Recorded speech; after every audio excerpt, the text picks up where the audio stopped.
and it's for the present government to decide, or the establishment to decide what they have to do with her. Whether she has said that she can be arrested the moment she lands, that's not a problem. She has even said that even if it means threat to her life, she would still go. So where is the question of extradition? This is essentially the Rahman government making an issue when none exists. Remember, the Bangladesh Prime Minister has been invited by Prime Minister Modi personally to participate in the BRICS summit in his capacity as head of the BIMSTEC grouping, of which both Bangladesh and India are part. And yet Bangladesh is sort of dilly-dallying. They are yet to confirm. The visit was earlier planned for first half of August, then it got delayed. Now it is expected that this might happen now, either on 21st or 22nd of August. That's what Delhi had proposed. Or if not, then of course the BRICS summit is there in the first week of September, and then at that time Tariq Rahman can come. Now, if you look at the provocative stance that's been taken by the Tariq government in Dhaka, typically, as it happens in India's neighborhood, as not a fixed protocol, but just a convention that their first visit outside their country happens to be New Delhi. We have seen it happening in Nepal, in Bangladesh, in Sri Lanka, in Maldives, everywhere. But there seems to be a break this time with Tariq Rahman choosing to go to or traveling to Malaysia and China before his visit to New Delhi is due. And there too now you are seeing these conditions being put on Sheikh Hasina's extradition. On the Ministry of Foreign Affairs statement that's come out essentially says that the press conference which you mentioned, Amrita, is being seen as provocative by Dhaka. Now,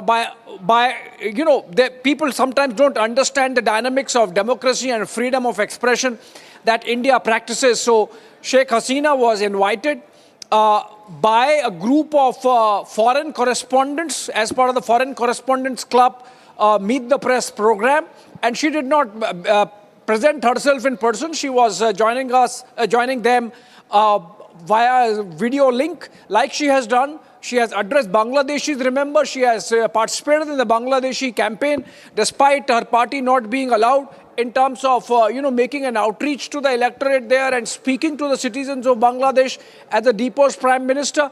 So you cannot stop her from expressing herself, but that's something that everyone needs to understand. So this is essentially making an issue when none exists. Sheikh Hasina herself is slated to travel back to Dhaka, and that perhaps would be being worked out through back channels. Remember, India's external intelligence agency, Research and Analysis Wing, RAW as it is called, its chief Parag Jain was in Dhaka last week. So obviously those those conversations would have happened. Some plain speaking would have happened, perhaps from both sides. But that's beside the point. The Ministry of Foreign Affairs throwing this spanner in the works, I think that really puts a shadow on whether the Tariq Rahman visit that was earlier expected to take place this coming week on 21st and 22nd of August, would it take place or not?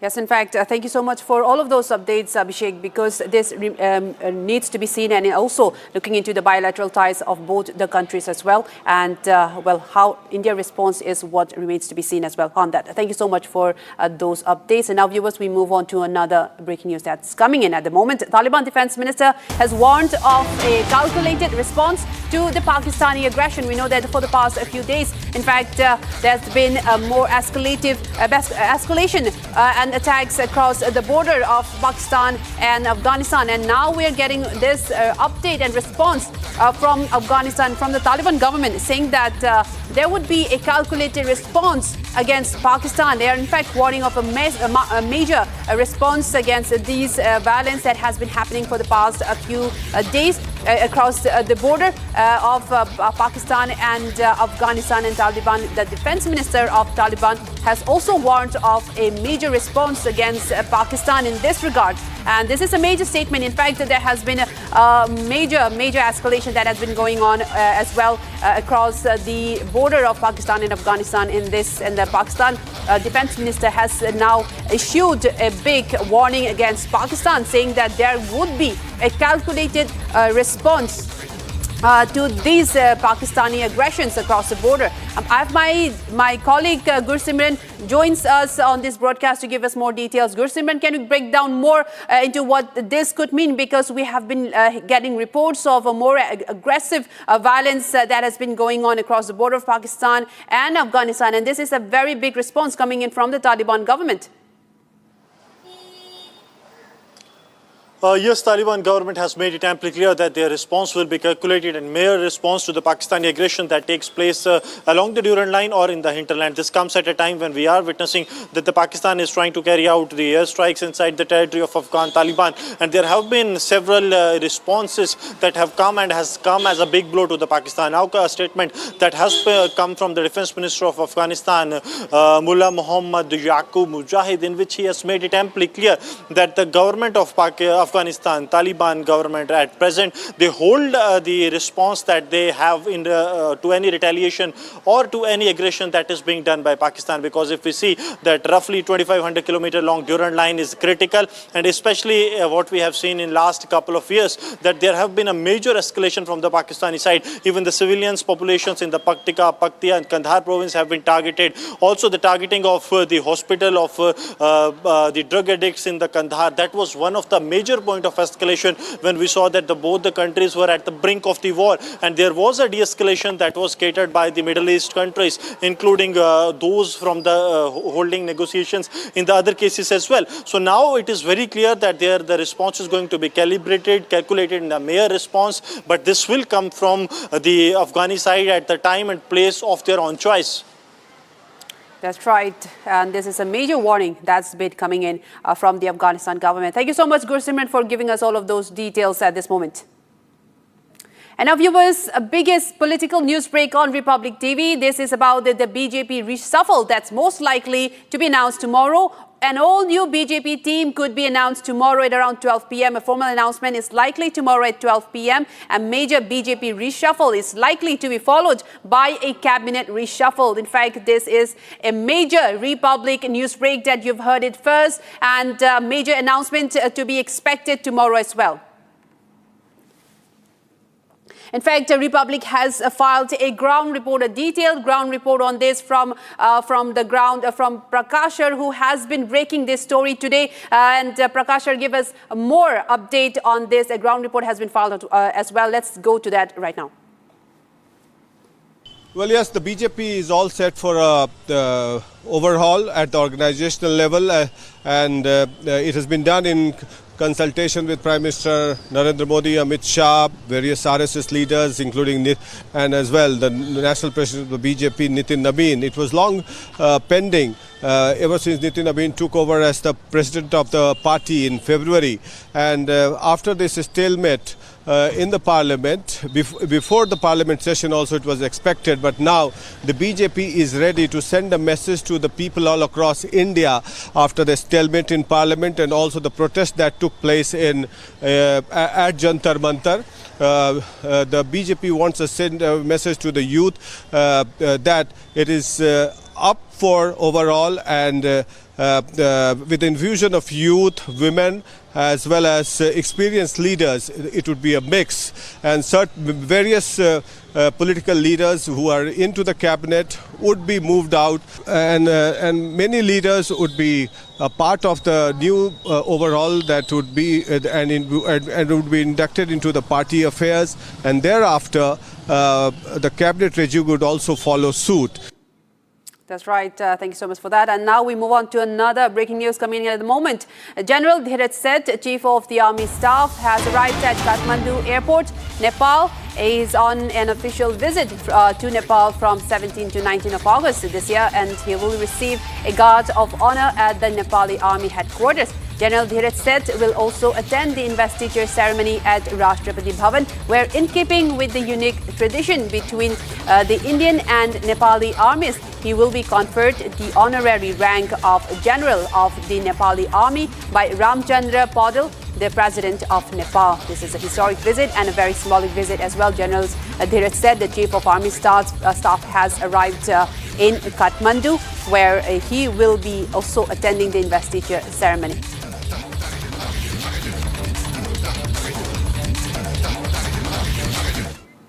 And moving on to another story, the civil unrest, which is a culmination of decades of systemic exploitation, where the Pakistan-occupied Jammu and Kashmir citizens are demanding the abolition of 12 assembly seats reserved for refugees living in Pakistan. And as mentioned, as the locals are state-rigged by Islamabad to control the local administration.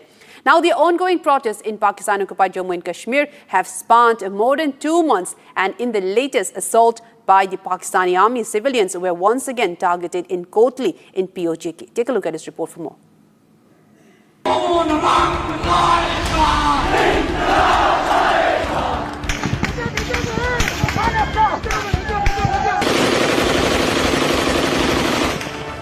Pakistan-occupied Jammu and Kashmir is witnessing its worst round of unrest in months.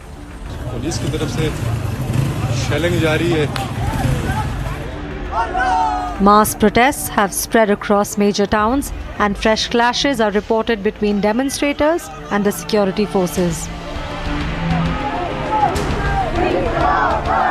This time, visuals are from Kotli in the Pakistan-occupied Jammu and Kashmir. Protesters were once again seen raising anti-government and anti-military slogans. They were also seen accusing Pakistan's establishment for denying the region's genuine political representation and also exploiting its resources.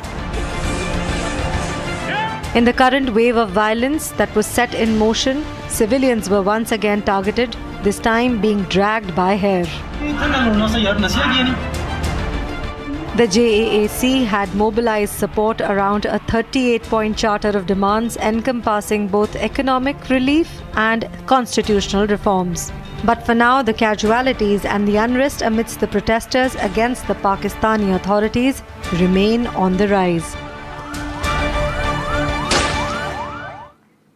And viewers, as the nation remembers former Prime Minister Shri Atal Bihari Vajpayee on his 8th death anniversary, Prime Minister Narendra Modi paid floral tributes to the late Prime Minister at his memorial in Sadaiv Atal. Several other key political leaders also paid their tribute to the late Prime Minister and praised his service to the nation. Let's take a quick look at the event. Bharat के प्रधानमंत्री श्री नरेंद्र मोदी जी श्रद्धेय अटल जी के प्रति Prime Minister Narendra Modi paid his tributes to former Prime Minister Atal Bihari Vajpayee on his 8th death anniversary. सभी के प्रिय आदरणीय श्री नरेंद्र मोदी जी हमारे भारत के प्रधानमंत्री श्रद्धेय अटल जी को As the nation paid homage to the late Prime Minister, the key political leaders also paid their respect. The homage ceremony held at Vajpayee's memorial, Sadaiv Atal, saw political leaders paying tribute to his late Prime Minister and praising his contributions to the nation.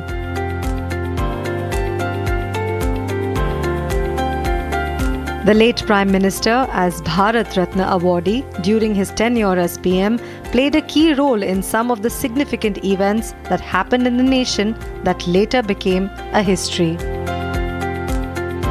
He served as the PM of India during the Pokhran nuclear test and made education a fundamental right for the children. The Union Cabinet Minister under his leadership officially approved the ISRO proposal for the lunar mission. The Golden Quadrilateral project that connects the 4 major metropolitan cities of India was also proposed, planned and initiated during his tenure. Prime Minister Modi in his tweet described Vajpayee as an extraordinary statesman, adding that his efforts had inspired generations. Home Minister Amit Shah referred Vajpayee as a patriot and a politician who dedicated his life for the service of the nation. President Draupadi Murmu and Vice President C.P. Radhakrishnan also joined the PM and paid tribute to the late Prime Minister. Other key leaders of BJP were also seen paying their tribute to the late leader. The late PM had served the nation for 3 times and was conferred as the Bharat Ratna in 2015. Coming up after a very short break, a big Republic excesses inside details of the likely BJP reshuffle. Infusion of youth expected. Coming up next.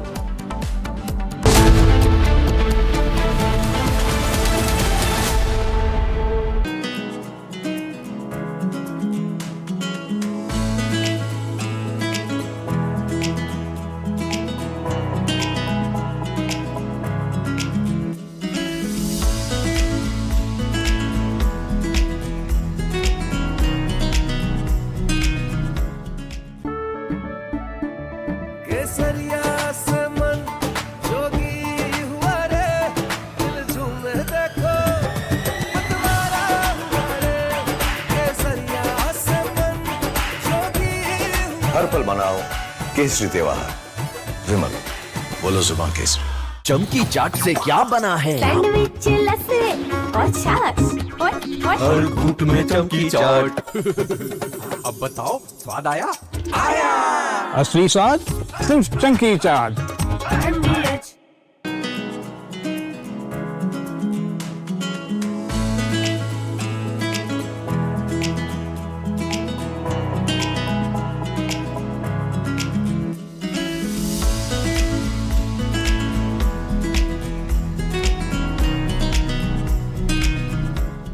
रानी, इस घर में कुछ है जो टूटता नहीं। ये pillar कभी नहीं टूटेगा। रुंगटा स्टील टीएमटी से बना। रुंगटा नहीं तो घर स्ट्रॉन्ग नहीं। रुंगटा स्टील टीएमटी बार एकदम सॉलिड। आर प्योर सूजी पास्ता उबालो, मिलाओ और खाओ। 8 मिनट में तैयार। क्या टेस्ट है सबका राजा R pure Masala.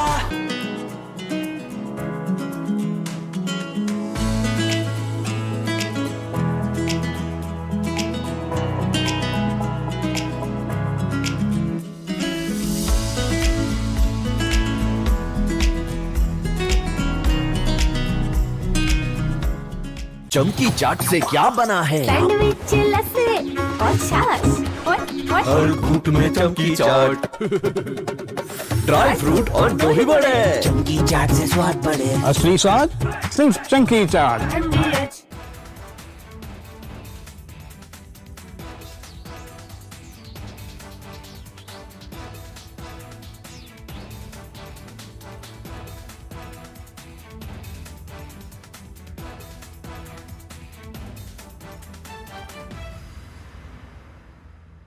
We all must learn the lesson. The era of short, intense conflicts is over. We are all should be ready for long, drawn-out wars that tax and test the national stamina. There are unconfirmed reports that Iran has made a nuclear bomb. They have dropped enough indications that they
Tech with me, Rajiv Makni. Thank you very much.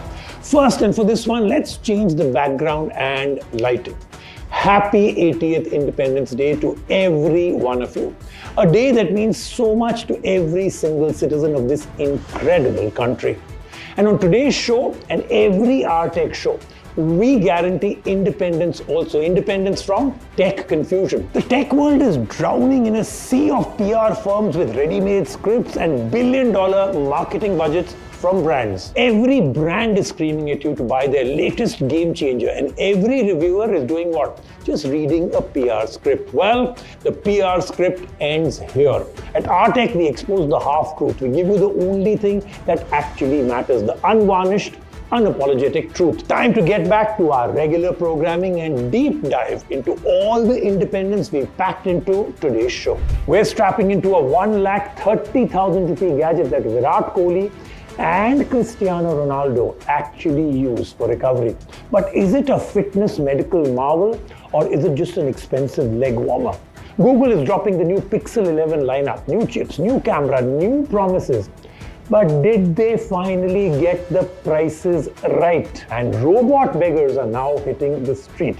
Unbelievable, but it's actually true. They're programmed to ask you for spare change. We decode this dystopian nightmare, and trust me, it's much weirder than you think. And India's free payment dream is absolutely over. The government just pulled the plug on the ban on UPI fee. So that means your daily cup of chai is going to become a little bit more expensive. And we're just getting warmed up because there's so much more that we're going to actually do on the show today. So much truth to tell, so little time. So let's hit it. Welcome to Hype Autopsy, where PR headlines come to die and the truth gets a resurrection. The first is the big one. UPI is not free anymore, and Apple Pay arrives a decade later. On August 4th, the finance minister walked into Parliament and changed the law on UPI. The government isn't charging you a dime. They just deleted the rule that said nobody can charge for using UPI either ways. For 6 years, UPI was a locked fortress of free transactions. Banks couldn't charge, merchants couldn't charge, period. But the banks were bleeding cash. Now let's not be naive. This fee that they're going to put on large merchants, they aren't going to absorb it out of the goodness of their heart. They will raise prices. You're shocked? It's true. You will pay anyway. The tax is just hiding in plain sight. In the exact same arena, Apple Pay is finally crashing the Indian market this October. But don't look for UPI at launch. It's strictly a credit card VIP lounge for Visa and MasterCard holders. Apple still needs some more approval and a sponsor bank before the UPI even gets a seat at the table. So the ultimate verdict, UPI just got secretly more expensive, and Apple Pay is only for those people who actually love super expensive things. Moving on, Apple's foldable phone is around the corner and things are getting very interesting, not the way you expected. It's going to be very expensive to open and close one, and frankly, you probably aren't going to get one. Apple's foldable iPhone may already be sold out, you just don't know it. So Apple is gearing up to launch the Apple iPhone Ultra in early September, their very first foldable. But before you empty your savings, listen to the math. Between this being a first-gen product and current manufacturing nightmares, they may be making very few foldable phones. Reliable analysts all over the world are saying they may just start with about 10 lakh, and 1 million of them only for the entire year of 2026. Compare that to the 200 plus million regular iPhones they pump out annually. Now, foldables are a manufacturing nightmare with lower yields and brutal component costs, and Apple is targeting just 10 million units for the entire year, and the price about 2.2 lakh rupees. Now, pre-orders will open. I think they'll vaporize in just hours. Why engineer a massive shortage when the demand is already deafening? Because nothing sells quite like starvation. Limited supply breeds urgency. It breeds exclusivity, and it creates headlines, just like it did right here, right now. From ungettable phones to unmissable events, Dave is live at the Google Pixel launch event. Welcome to Launch Report, where we cut the cord on launch noise and give you the raw story straight from ground zero. I'm at the Google Pixel launch event today in Gurgaon, and there's a lot of excitement going on here. Here's my quick first impression of everything that is launched here. All 4 new Pixel phones are powered by the 2nm Tensor G6 processor, plus upgraded battery life and super fast charging. Let's dive deeper into each phone. The Pixel 11 has a 5x telephoto camera, first time ever on a base Pixel. And the Pixel 11 Pro gives you a Pro zoom up to 120x, a 48 megapixel selfie camera up front, and a much brighter display. And the new highlight feature actually activates at the back while you are interacting with Gemini or to identify a particular contact. The Pixel 11 Pro XL again have a massive 6.8-inch display, but a much bigger 5115 mAh battery, the biggest in the lineup yet. And the Pixel 11 Pro Fold has a 8-inch inner display. It is much thinner than last time. You also get dual screen preview and 48 megapixel main sensor with up to 30x zoom. And the Pixel Watch 5 now comes with Gemini intelligence. You get race to talk feature. You can even track blood pressure trends and insulin resistance over time. Back to you, Rajiv. Okay, now let me ask you, Dev, the ultimate question. The only one that dictates if anyone actually buys these phones. Google has a habit of aiming way too high in prices at launch and panic dropping prices during sales. Did they actually nail the price this time, or are we waiting for the discounts? Well, Ajit, they have actually priced it way better than we expected. While all the products have only incremental upgrades and features, that was to be expected in this crazy smartphone market, where all the prices are going through the roof. Fantastic, Dave. Great report. Now, multiple launches, one massive announcement, and full reviews of every single one coming up right here. But from those reviews, we move on to our main review, a 1.3 lakh pair of recovery boots that Virat Kohli actually swears by. Welcome to The Verdict, where we take the gadget everyone is obsessing over, strip it down to the only question that matters. Is it worth your hard-earned cash? Now, this isn't a normal gadget. This is the secret weapon that Ronaldo uses after a grueling match and Virat Kohli slides his legs into after smashing a century. These are the Hyper Ice Normatec Premium. I'm going to break down this piece by piece and finally answer the million-dollar question. Do these actually work, and should you buy it? I've been punishingly testing these for the last 1 month, so I'm armed with nothing but facts. I will tell you everything right now, and then you can decide if this is a medical miracle or just expensive marketing. Let's start off with the design. Now, this is the ultimate pitch. 0 external hoses, 0 wires. Every other recovery boot looks like a tangled mess of tubes all over the place and on your floor, and of course wires and wires. With this, the control unit, which you can see out here, lives inside the boot itself. No pump to trip over, no spaghetti wires across your carpet. I'll be brutally honest. The second I pulled these out of the box, I was sold. It feels like the exact premium gear Ronaldo would actually demand. But my team aggressively pulled me to one side and pointed out the actual catch. The wireless freedom is the main reason it costs a premium over the standard Normatec 3. No wires, no hoses, no mess, but a premium price. Now let's talk about features and the tech. Patented compression engineered to perfectly mimic your body's natural muscle pump. 7 intensity levels entirely adjustable to your threshold. Zone boost, this allows you to surgically target a sore spot with extra pressure instead of hammering the whole leg. And hypersync, ensuring both legs compress in flawless rhythm. And Bluetooth control is driven seamlessly through the HyperIce app. 4 hours plus of battery life, completely cordless performance. The squeeze is absolutely ruthless, but in the best way possible. It very professionally pushes your blood and lactic acid from your tired legs upwards. And this truly works. Look, we never doubted if Normatec's tech works. It is scientifically proven. The real test was whether severing the cost justifies the extra price you're paying. It's priced at about 1,28,000 rupees, slashed down from about 1,50,000 rupees. Now, the discount is a nice illusion until my team ran the brutal numbers. Put this next to the wired Normatec 3, which delivers the exact same technology, the same 7 levels, the same boost, and it is significantly cheaper. But I have to say this, the ultimate luxury is about using gadgets that eradicate friction and enhance usability, and that's what this does. So let's talk about what I really liked. Uncompromised portability, throw it into a duffel, fire it up in a hotel room, 0 setup required. The app control is absolutely flawless and works like a dream. The compression is clinical grade reality, not influencer theater. And the battery refuses to die. What I don't like, putting them on is slightly cumbersome. Folding them back into the bag requires a black belt in origami, and do not ever think of walking in these. Final verdict to Virat, Ronaldo and those thousands of other elite athletes, you chose well. This is a miracle in the shape of these two legs. Yes, it is an absolute game changer. Now, from gadgets that promise you the world to the people who ruthlessly decide what you can actually buy and from where. Let's move on now to the firewall, where PR spin burns to the ground and nobody gets to dodge my questions.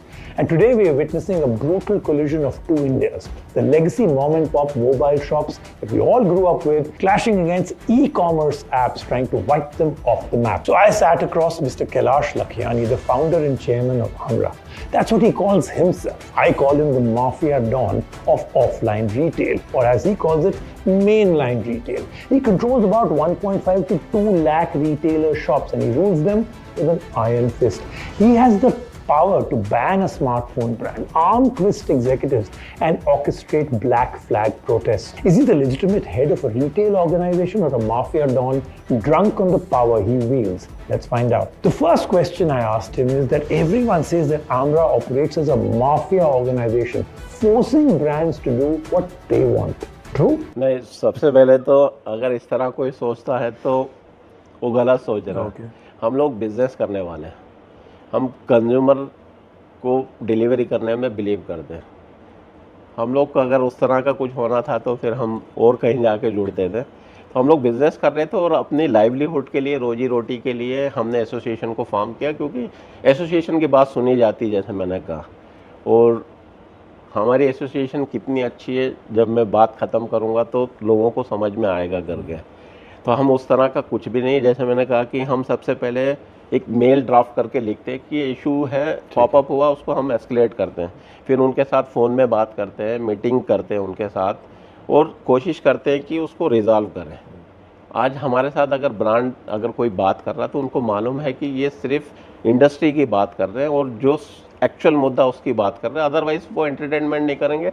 हम उनके सामने कुछ नहीं है। Next, I asked him, what is the problem? I mean, why can't it coexist? What is it about e-commerce that they just don't like? ये जो foreign कंपनियां हैं, स्पेशली अमेरिकन ई-कॉमर्स कंपनियां हैं, वो अभी तक कंज्यूमर को ईमानदारी के साथ बिजनेस नहीं कर रही है। सस्ते में उन्होंने प्रोडक्ट को सेल किया, अपना पैसा बंद किया और कंज्यूमर का बिहेवियर चेंज किया और उसको ई-कॉमर्स में वो लेके आए।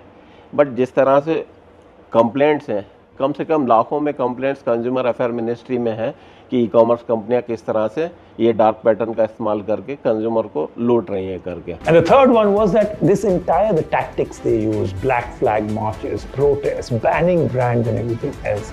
Is this the only way to get brands to really do what they want? देखिए, हमने कोशिश की, लेटर लिखा, आपसे बात की और हम लगातार बात करते रहे। एक बॉइलिंग पॉइंट तो आता है और जनरल रिटेल कहा जाता है, जनरल ट्रेड कहा जाता है। जब हमने देखा कि कुछ नहीं हो रहा है, जैसे एक ब्रांड था ओप्पो, उनके साथ हमारी काफ़ी अच्छी दोस्ती है, वो मेनलाइन ब्रांड है डे वन से जब आया, लेकिन बीच में उन्होंने एक के सीरीज़ का प्रोडक्ट लॉन्च किया और बोला ये हम एक्सक्लूसिव ऑनलाइन देंगे। तो हम लोगों ने हंगर स्ट्राइक किया पूरे हिंदुस्तान में कि आप शॉप के ऊपर बैठे हुए, आपका 2 करोड़ का धंधा हो रहा है, आपके पास 10,000 कस्टमर है, आपका एक अच्छा रेपुटेशन है, आप बिज़नेस करने के लिए बैठे, लेकिन इतना मजबूर हो गए कि आपको जाके उनके ऑफिस के बाहर बैठ के हंगर स्ट्राइक करना पड़ रहा है।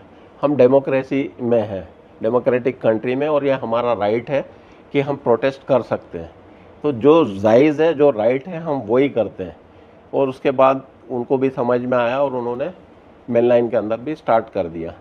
तो वो एक छोटा सा एक हफ्ता वो सब चीजें चली, उसके बाद नॉर्मल हो गया। Wow, this is a cool guy. Okay, time now to shift gears into our hyper fast, hyper honest reviews. This is called hyper speed. One product, zero time to waste. This time we have a blatant DJI Pocket 3 clone. The original Pocket 3, Pocket 4 is at a staggering 50,000 rupees plus. This knockoff cost us 2,800 rupees. Ronak, tell us, does this actually work? Thanks, Rajiv. See, I recently went to China and bought the fake DJI Osmo Pocket 4 for exactly 2,800 rupees.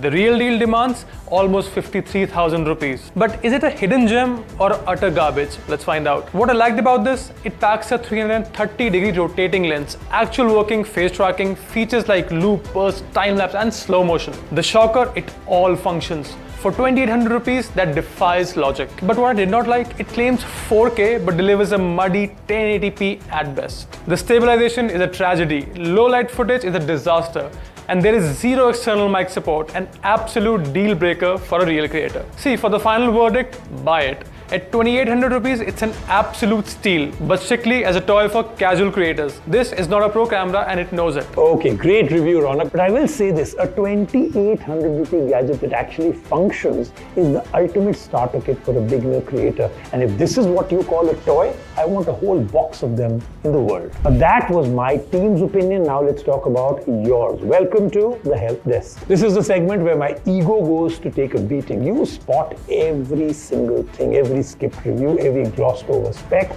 Nothing escapes any of you. And I wouldn't have it any other way. So bring on the brickbats, bring on the bouquets. Let's get started with this. Prashant's asking, hi Rajiv, I'd like to buy a 75-inch TV this week for my living room. Kindly help and support because TVs have become the most confusing gadget to buy. Prashant, I think you're absolutely right. Half the country is trapped in this exact same paralysis, staring at TV spec sheets like they are deciphering rocket science. They aren't. I can make this brutally simple. Run this 5-point checklist before any of you buy a TV. 1. Panel type destroys brand name. Okay, so demand QLED or mini LED over basic LED. Don't even think of buying a basic LED TV. 2.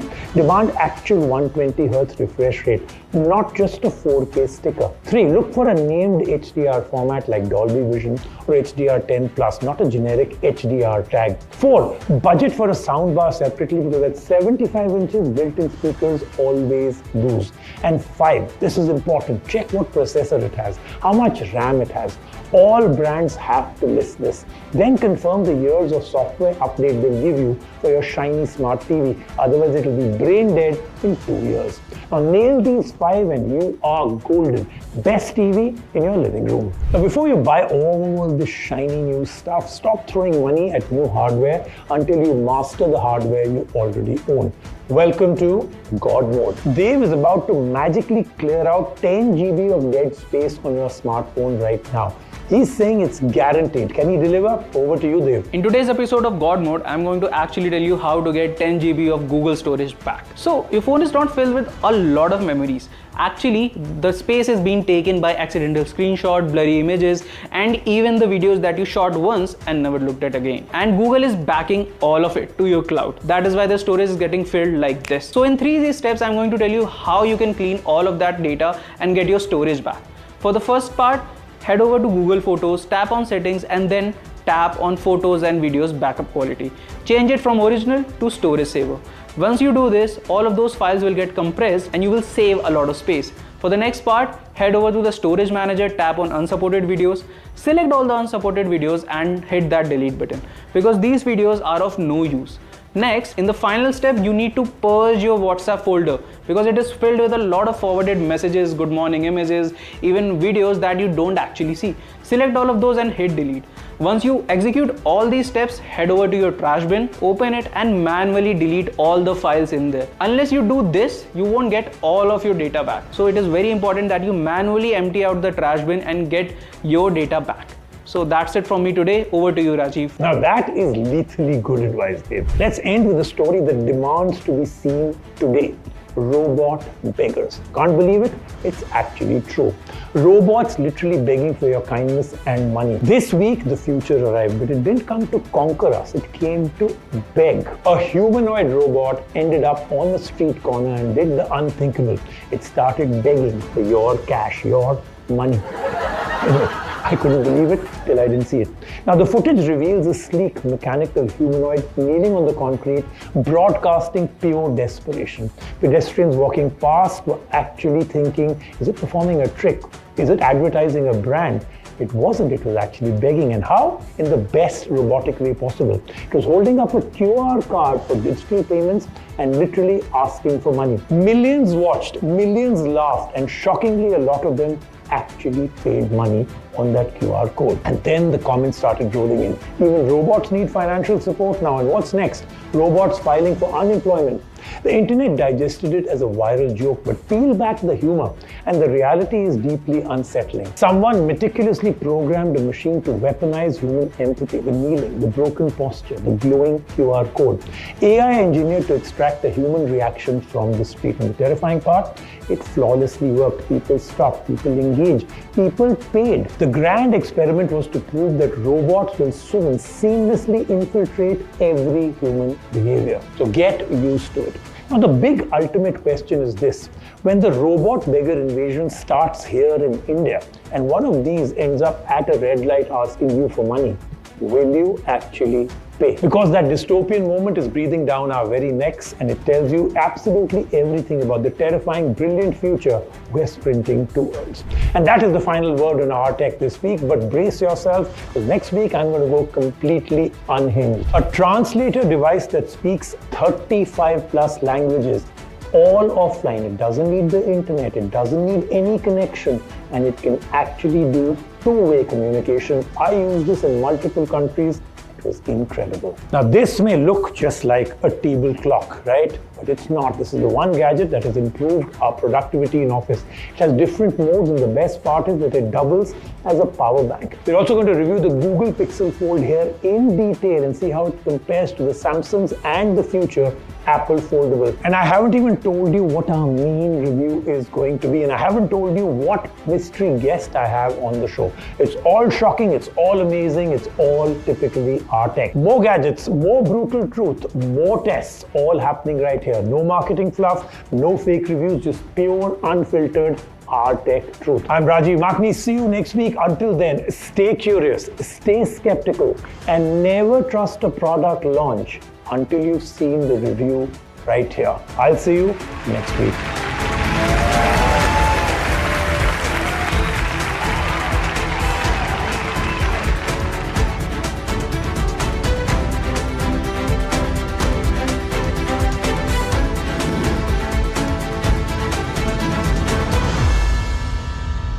कुछ तो सस्ता लो, सब बढ़िया लो। इसमें क्या खास बात है? थोड़े में ज्यादा स्वाद, यही तो है इसकी खास बात।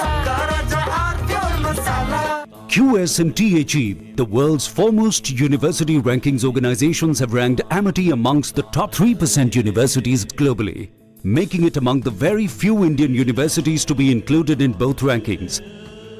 Yet another top ranking for Amity University.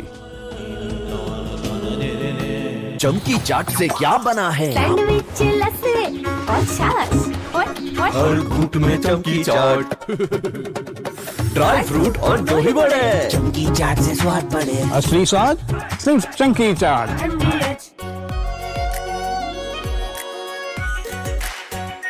Are pure Shahi Paneer Masala, delicious, healthy everyday. रानी, इस घर में कुछ है जो टूटता नहीं। ये पिलर कभी नहीं टूटेगा। रुंगटा स्टील टीएमटी से बना। रुंगटा नहीं तो घर स्ट्रॉन्ग नहीं। रुंगटा स्टील टीएमटी बार एकदम सॉलिड।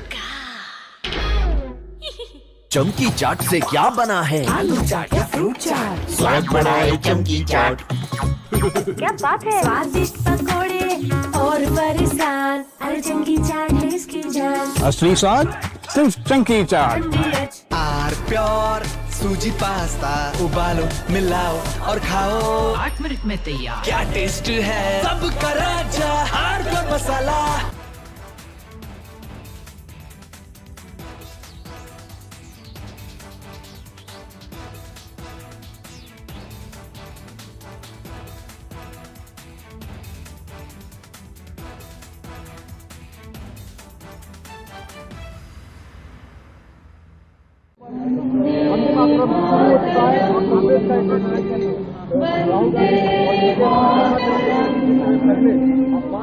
श्यामला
सफल बनाओ केसरी त्योहार। विमल, बोलो जुबान केसरी। चमकी चाट से क्या बना है? सैंडविच, लस्सी और छाछ। हर घूंट में चमकी चाट। अब बताओ, स्वाद आया? आया। असली स्वाद सिर्फ चंकी चाट। रानी, इस घर में कुछ है जो टूटता नहीं। ये पिलर कभी नहीं टूटेगा। रुंगटा स्टील टीएमटी से बना। रुंगटा नहीं तो घर स्ट्रॉन्ग नहीं। रुंगटा स्टील टीएमटी बार एकदम सॉलिड। कुछ तो सस्ता लो, सब बढ़िया लो। इसमें क्या खास बात है? थोड़े में ज्यादा स्वाद, यही तो है इसकी खास बात। Electricity bill paid. Really? Your mobile recharge is done. How? Make all kinds of payments using the Bheem Payments app and get cashback of up to ₹300 every month. Use Bheem app to pay. It's the Mahi way. चमकी चाट से क्या बना है? Sandwich, लस्सी और छाछ। हर घूंट में चमकी चाट। अब बताओ, स्वाद आया? आया। असली स्वाद सिर्फ चंकी चाट।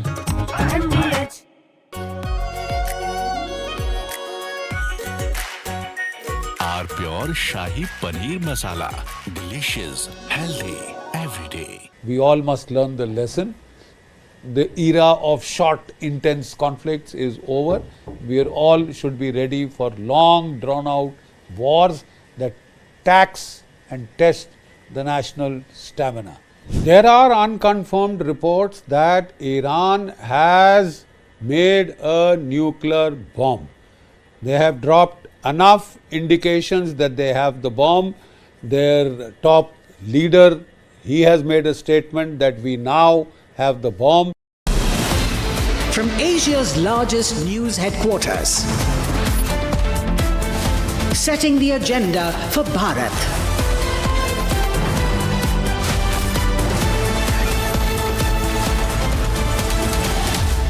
You're watching Republic.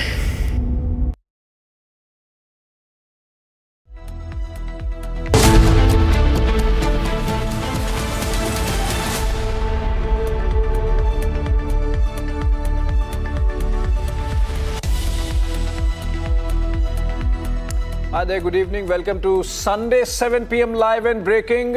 Despite being a Sunday, it's turning out to be one of big political developments. Congress lands itself in a soup second time in 24 hours after the Vande Mataram row.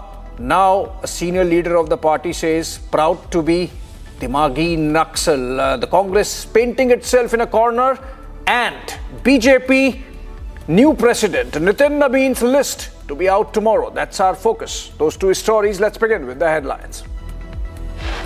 Headlines brought to you by Canara Bank. Together we can. Biggest political news break on Republic. BJP reshuffle most likely tomorrow.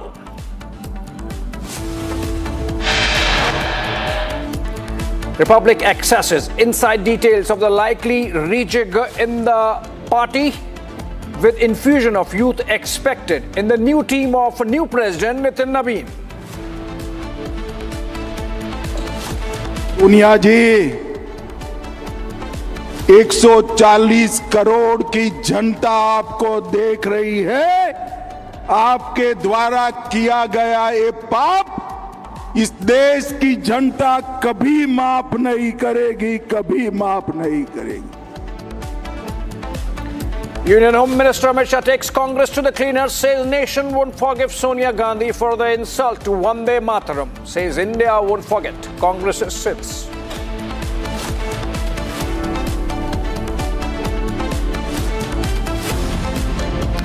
Congress's defense falls flat. Party member himself admits Sonia Gandhi asked the Vande Mataram to be stopped midway. It's unfortunate. There should not be any controversy on Vande Mataram. It's our national song.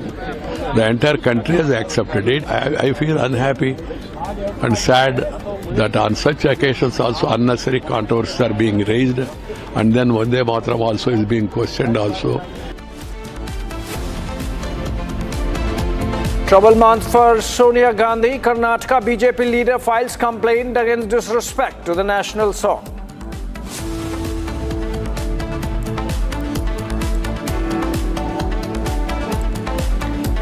Prime Minister Modi's Dimagi Naxal jibe hits Congress hard. Party leader owns to the remarks, is proud to be a Dimagi Naxal. That's P. Chidambaram.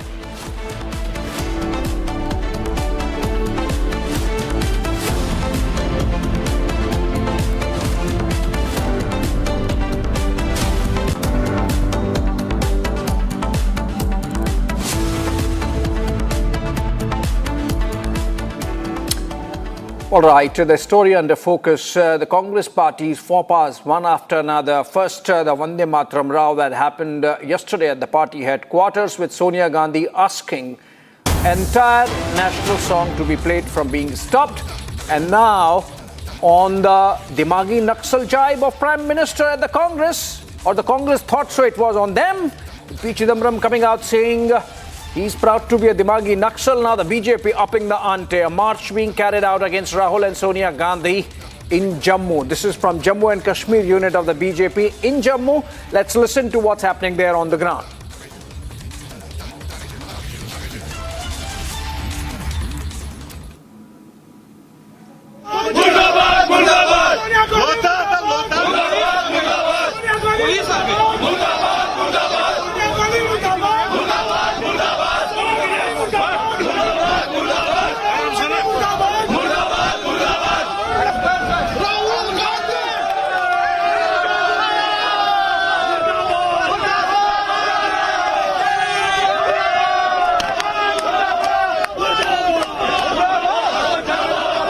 BJP is taking out a Bashal march towards the Congress headquarters in Jammu over the row of the Vande Mataram. Here, the Member of Parliament from the Rajya Sabha, Lok Sabha, the MLAs and the organizational leaders, they all are part of these protests that are taking place. Joined by me is the Rajya Sabha MP, Ghulam Ali Khatana with me. Sir, you are taking out the march. We have seen that the widespread protest taking place throughout the country.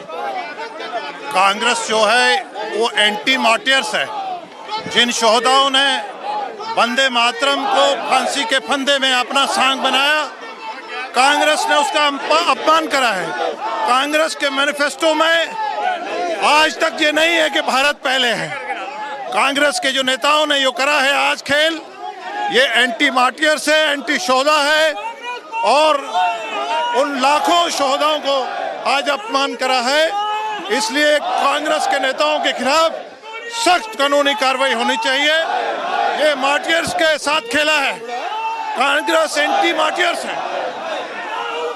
लगातार जो है, they are saying that they have played with the martyrs. I am joined by the MLA Yudhvir Sethi also. Sir, लगातार हमने देखा कि कांग्रेस की तरफ से भावनाएं आहत की जाती हैं, आज भी उसी तरह के लिए विरोध प्रदर्शन। ये इंडियन नेशनल कांग्रेस।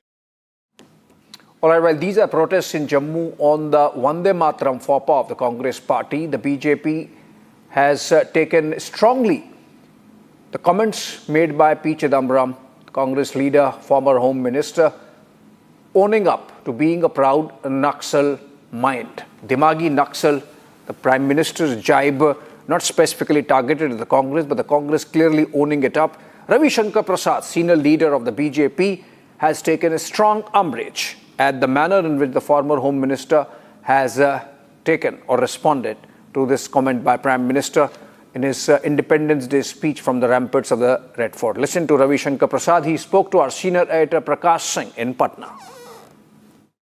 हमारे साथ हैं रविशंकर प्रसाद जी, पूर्व केंद्रीय मंत्री और पटना साहिब के सांसद। रवि जी, बीजेपी में पूरा ऑर्गेनाइजेशनल ओवरहॉल होने की सूचना मिली है। आप लोग क्या जो हाल में पॉलिटिकल स्टेलमेट हुआ पार्लियामेंट में और जंतर मंतर पर, तो क्या यूथ का इन्फ्यूजन और महिलाओं को उचित प्रतिनिधित्व मिलने की संभावना है? प्रधानमंत्री ने स्वयं कहा है कि देश के जेन जी का, जेन अल्फा सबका वो सम्मान करते हैं।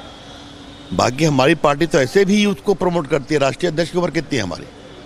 अब बाकी टीम में कौन कौन आएगा ये तो आप प्रतीक्षा करिए।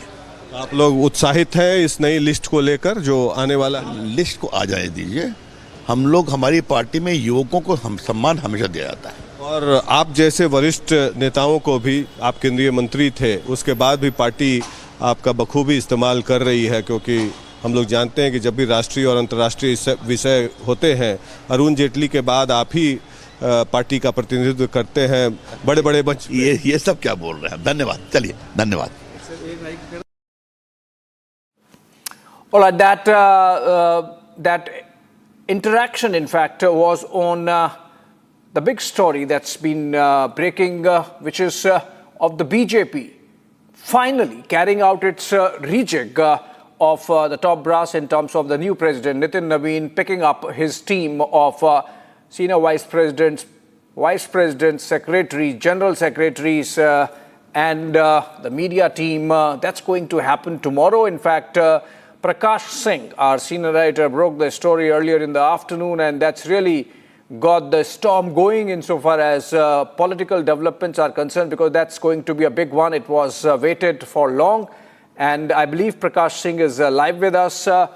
Very good afternoon, good evening, Prakash, for joining us. That's a big breaking development you get, which is that finally, BJP is all set to come out with its new team under new president Nitin Naveen.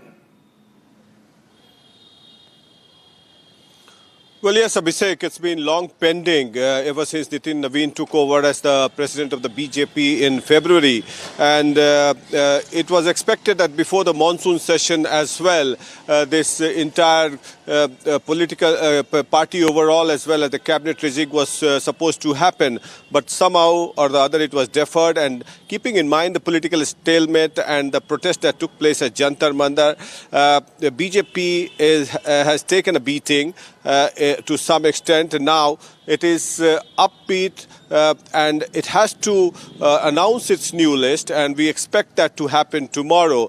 And the BJP would send a message across the party cadre as well as the people of the country in order to galvanize the cadre with an infusion of fresh blood, experienced people as well as youth, women, in order to send a message for women empowerment, what Prime Minister has been saying for the delimitation bill as well as the women reservation bill. So a message would be sent, and yes, the people from different states, regional balance, caste equations, as well as technocrats would be getting inducted into the cabinet as well, which will follow suit after the the party overhaul. And we expect that certain leaders from different states would also be inducted who have got administrative experience in the organization. So we expect, and some ministers could take the axe and they would be moved to the party cadre to strengthen the party, keeping in mind their experience as far as we have all seen how Ravi Shankar Prasad is being utilized. He was a part of the union cabinet for 8 years, but when it comes on national issues or international issue, he's the one who is representing the BJP. Whether he's in Patna or Delhi, he addresses the press conference. So that ways, people will be utilized and fresh blood would be infused, keeping in mind the latest trend and the way the Gen Zs or the youths have attacked the government. So the BJP, keeping in mind its organizational strength, it's a cadre-based party, and the party has risen from the rank of 2 MPs to 300 plus MPs. So it knows its ground very well. It knows best how to deliver on the ground and come back again. Keeping in the interest of the people intact as far as the country is concerned. So we all expect political overhaul as the party is concerned. As you mentioned, the senior vice president, the general secretary, some fresh people would be inducted, and of course the cabinet rejig would follow as far as Prime Minister Narendra Modi's cabinet is also concerned. Yeah. Back to you. Prakash, it's a big scoop for sure as political developments go. My question before we end this chat is that you mentioned that some of the ministers might move to the party. Now, if that happens, then there would be vacancies, obviously, in the Union Council of Ministers. So what happens next? Is a cabinet reshuffle a natural corollary to the BJP rejig that's panning out tomorrow?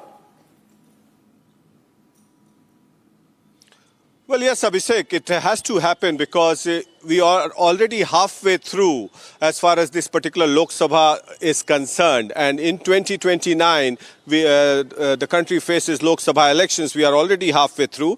And in 2027, February, March, we have a very critical elections coming up as far as UP is concerned. And UP is a very vast state, Abhishek, spanning from Noida, bordering Noida to Bihar, eastern UP, and you have on the one hand you have the Jatland, and on the other hand on the borders of Bihar you have the OBC as well as the Muslim dominated area, and in the Awadh region you have the Kuswahas and the Kurmis. So UP is a vast diverse area. You have to keep in mind the regional balance as well as the caste equations, and remember the political discourse of the country is changing, Abhishek.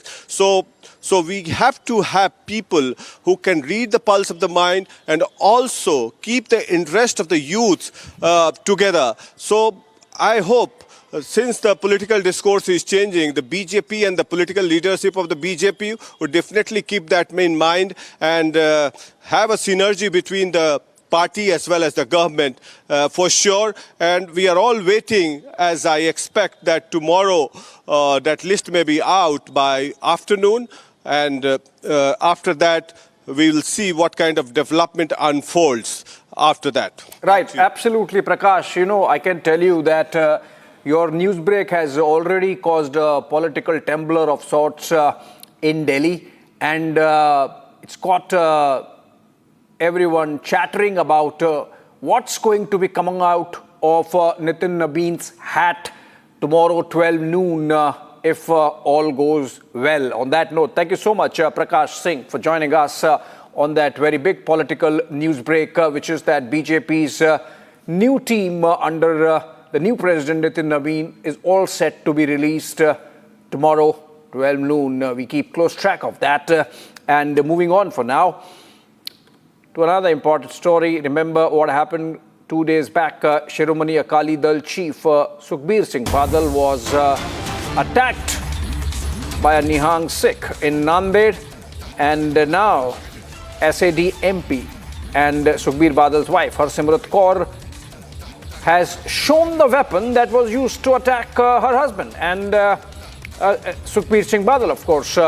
She has showed the Badal's wounds that he sustained during the attack and says that she has said that the attacker struck at his chest with a 1.5 feet long sharp weapon.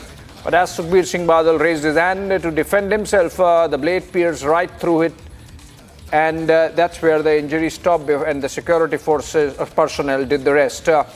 We in fact have on the screen are the pictures being showed by Harsimrat Kaur Badal of the wound, and essentially what she's trying to impress upon is the size of the gash that the sharp-edged weapon from the assailant left on Sukhbir Badal's right hand. And this is the size of the knife that was used, the kirpan that was used by the Nihang Sikh, because they are allowed to carry it, and it was used as a weapon, though it is not supposed to be used as a weapon, but it was used. And Harsimrat Kaur Badal there showing the scale of the injury that her husband suffered because of this. Let's go to Lalit Sharma, our correspondent live from Chandigarh, for more on this. Lalit, do we have an idea? I mean, of course, we know that this assassination bid happened on Sukhbir Singh Badal, but are we wiser now after 48 hours as to what was the motive behind this attack on Sukhbir Badal?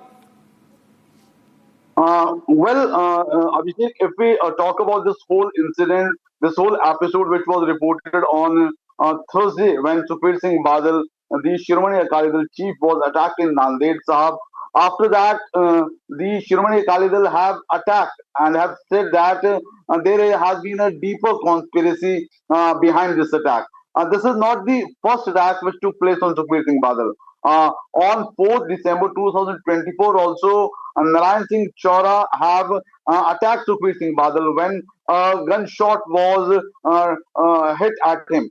He escaped narrowly that time also, and after that, to just cover up, he was being arrested by the Punjab police. But now the big question which the Shiromani Akali Dal is raising, whether it's the MP and wife of Sukhbir Singh Badal, Harsimrat Kaur Badal, or the Shiromani Akali Dal senior leader Bikram Singh Majidiyah, they are saying that there is a deeper conspiracy behind it.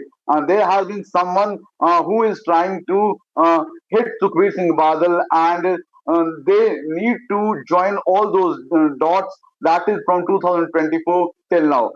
If we talk about the political things in Punjab, as next year elections are due of Vidhan Sabha in Punjab, and so there has been a lot of attacks on each other.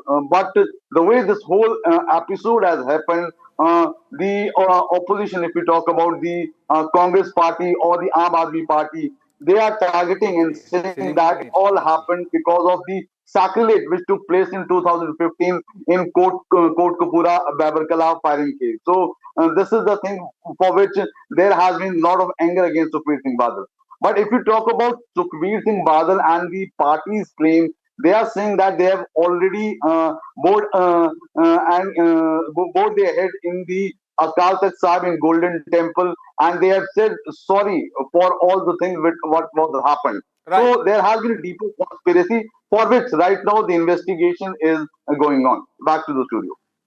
All right, thank you so much, Lalit, with those updates on the Sukhbir Singh Badal attack that took place in Nanded 2 days back. All right, moving on from Punjab to Jharkhand, and students are holding or have held an effigy burning protest against Chief Minister Hemant Soren and Rahul Gandhi. JMM and Congress common there in Ranchi, and these are the JPSC protests that have been going on for almost a month now.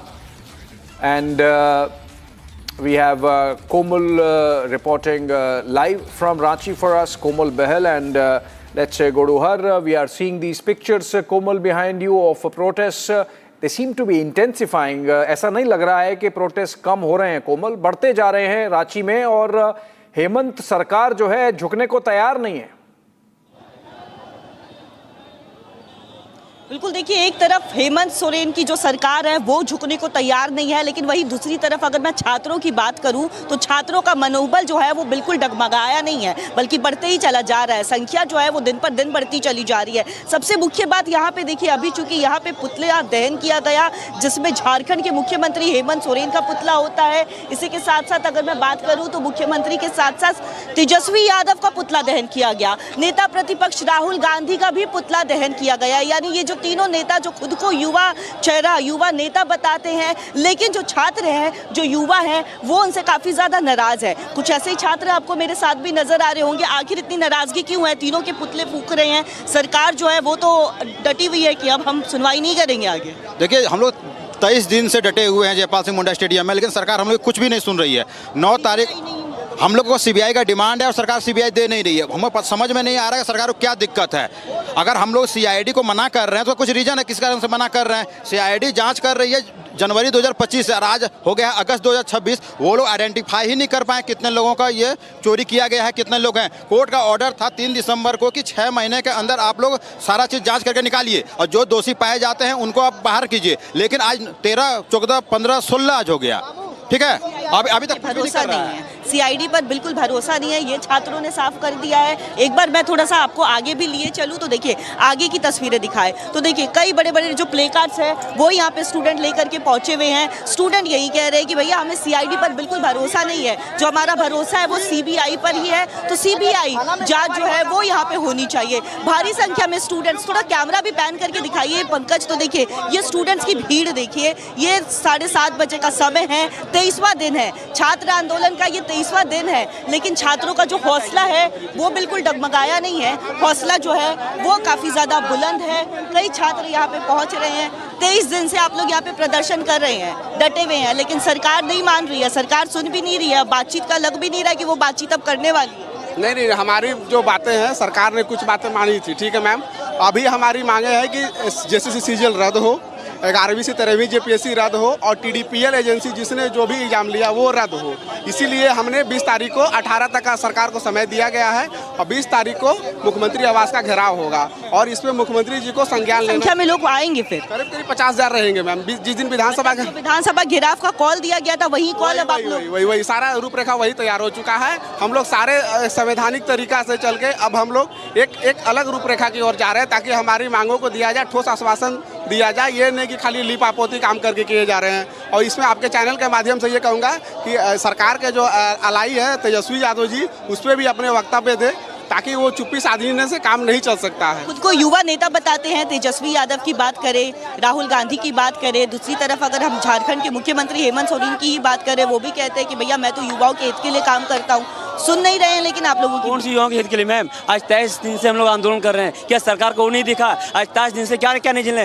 रातों में बारिश झेले, police का दबाव झेले, उसके बाद भी 23 दिन तक लगातार हम लोग बस एक उम्मीद से, एक विश्वास से कि शायद हमारे इस राज्य के जो मुख्यमंत्री है वो हमारी बात को सुनेंगे। लेकिन पता नहीं, हम लोग को आतंकवादी नहीं, कोई क्राइम करने वाले नहीं, हम लोग अपने हक और अधिकार के लिए मैम। हम लोग सिर्फ छात्र नहीं है, छात्र का पीड़ा के साथ साथ माँ बाप का उम्मीद होता है, पूरा परिवार का संघर्ष होता है। कई नेता जो है झारखंड सरकार में वो मंत्री भी है, वो कह रहे हैं कि ये तो बीजेपी के मैम किस आधार पे भी आप बताइए ना। जब अगर नीट के लिए पेपर बात करें तो बोलते हैं कांग्रेसी हैं, जब अगर हम इससे बात करेंगे तो बीजेपी है। आने आप दो सिर्फ मतलब यहाँ क्या करना है, बीजेपी कांग्रेस से खेलती रही, बीच में बच्चा पैसा किस भविष्य जो है वो अब बताइए किस आधार पे बोल रहे हैं बीजेपी के? किस आधार पे बोल रहे हैं बीजेपी के? हम लोग मेहनत करने वाले छात्र हैं, हम लोग क्या मांग रहे हैं बताइए? हम लोग तो अपना न्याय मांग रहे हैं ना, कि जो हमारे साथ जो अन्याय हुई है उसको साफ कीजिए ना। हमारे साथ जो सीजल जैसे बहुत बड़ी धांधली हुई एग्जाम में की मांग लगातार यहाँ पे स्टूडेंट कर रहे हैं। भारी संख्या में यहाँ पे स्टूडेंट मार्च उन्होंने निकाला, जयपाल मुंडा स्टेडियम से लेकर के फिराया लाल चौक तक पहुंचे हैं, जिसके बाद यहाँ पे मुख्यमंत्री हेमंत सोरेन, तेजस्वी यादव, कांग्रेस नेता राहुल गांधी का पुतला दहन भी किया गया है। काफी ज्यादा आक्रोश जो है वो यहाँ पे देखने को मिल रहा है स्टूडेंट के अंदर। स्टूडेंट का यही कहना है, चेतावनी दे दी है कि अगर 18 अगस्त तक उनकी बातें, उनकी मांगों को पूरा नहीं किया जाता है, सीबीआई जांच नहीं होती है, जेपीएससी जेएसएससी सीजीएल रद्द नहीं होता है, तो ऐसे में 20 अगस्त को घेराव करेंगे। Yes, back to the studio. Thank you so much, Komal Bahal there reporting from Ranchi, and protests are all set to intensify and a build-up happening to a massive show of strength on August 20. That seems to be happening. With that, we wrap up this bulletin. Short break. Coming up on the other side, Republic's special series on Echo Drive, as also news with Union Home Minister Amit Shah saying nation won't forget Sonia Gandhi for insult to Vande Mataram.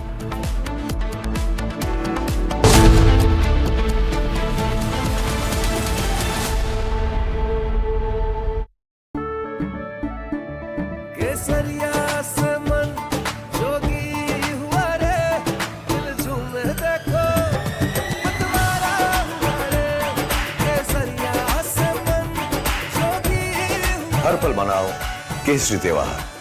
विमल, बोलो जुबान केसरी। R pure सूजी pasta उबालो, मिलाओ और खाओ, 8 minute में तैयार। क्या टेस्ट है, सबका राजा आर प्योर मसाला। चमकी चाट से क्या बना है? सैंडविच, लस्सी और छाछ और हर घूंट में चमकी चाट। ड्राई फ्रूट और दही बड़े, चमकी चाट से स्वाद बढ़े। असली स्वाद सिर्फ चमकी चाट। Electricity bill paid. Really? Your mobile recharge is done. How? Make all kinds of payments using the Bheem Payments app and get cashback of up to ₹300 every month. Use Bheem app to pay. It's the Mahi way. कुछ तो सस्ता लो, सब बढ़िया लो। इसमें क्या खास बात है? थोड़े में ज्यादा स्वाद, यही तो है इसकी खास बात। चमकी चाट से क्या बना है? आलू चाट या फ्रूट चाट, स्वाद बढ़ाए चमकी चाट। क्या बात है, स्वादिष्ट पकोड़े और बरसान, अरे चमकी चाट है इसकी जान। असली स्वाद सिर्फ चमकी चाट।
चमकी चाट से क्या बना है? सैंडविच लस्सी और छाछ और हर घूंट में चमकी चाट।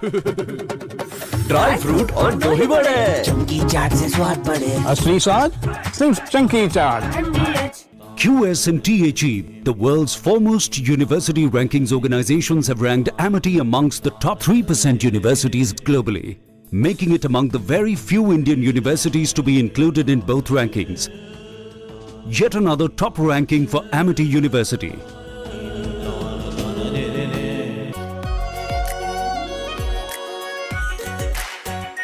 R-Pure शाही Paneer Masala, delicious, healthy, everyday.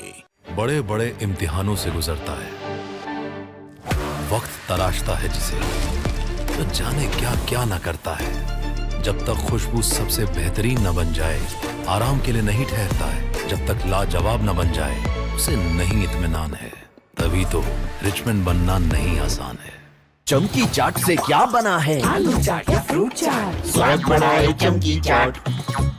क्या बात है? स्वादिष्ट पकोड़े और बरसान, अरे चंकी चाट है इसकी जान। असली स्वाद सिर्फ चंकी चाट। R-Pure सूजी पास्ता, उबालो मिलाओ और खाओ, 8 मिनट में तैयार। क्या टेस्ट है, सबका राजा R-Pure masala.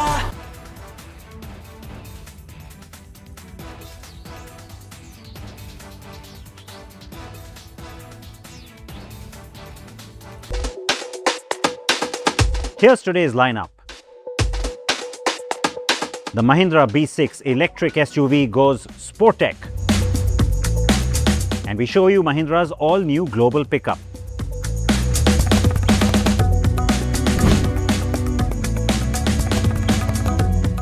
The Aprilia Tuono 457 gets a major update.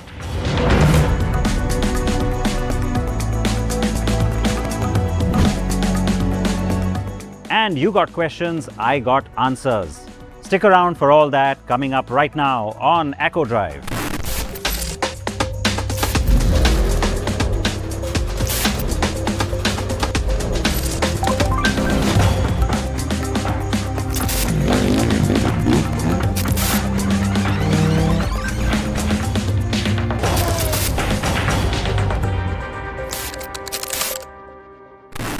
Hello and welcome back to a brand new episode of Echo Drive on Republic TV. Thank you for joining us today. I am Siddharth Vinayak Patankar.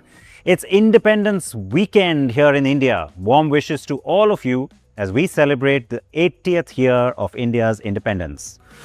Our top story is Mahindra, who for some years now has been marking Independence Day with some big bang announcements.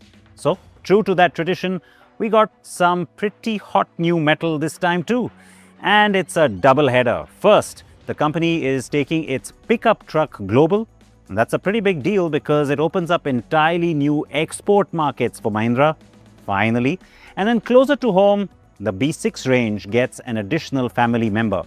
Amit Shah was on ground for the big reveals.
And comes in Artemis grey color. The Reef edition, finished in Aqua Reef, is inspired by freedom exploration and the outdoors. And then there's the Trail edition in Sahara beige. which is the most adventure focused of the three. 3 versions, 3 editions and 3 personalities. That's what Mahindra is going for. It's not saying that these are 3 different vehicles altogether. The underlying car is still very much the Scorpio Lifestyler, and it's just showing off these 3 personalities. There can obviously be many more, given that this one will have access to a lot of accessories. The company also wants this vehicle to appeal to customers who want a pickup not just for work but for travel, recreation and everyday driving. And that is an important distinction. For Indian buyers, the biggest headline obviously is that this one is going to launch in April 2027 and the starting price will be lower than 19,79,000 rupees, which at least gives a sense of direction to those who are looking at a pickup truck from Mahindra. But there is plenty that we still don't know, like the specifications of the car, what powers this car, will there be 4-wheel drive, 2-wheel drive, will there be a single cab version of it? A lot remains under wraps.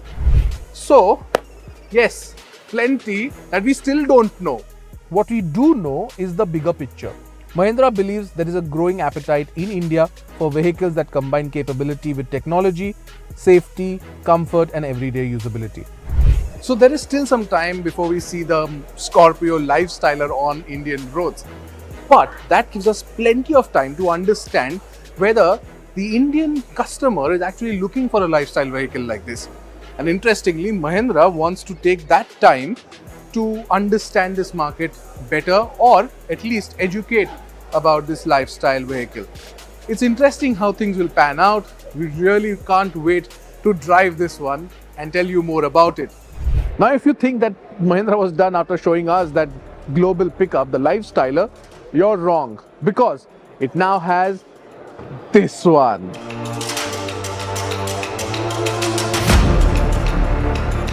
It's not a new car, of course, it's the B6, but the B6 now gets a completely new series, Sport Tech, Sport and Technology. Let me take you through all of that right away. The B6 is now offered in 8 variants and 12 colors. This one from there might look like black to you, but up close, it's called Ruby Velvet. And then you can see how well it looks.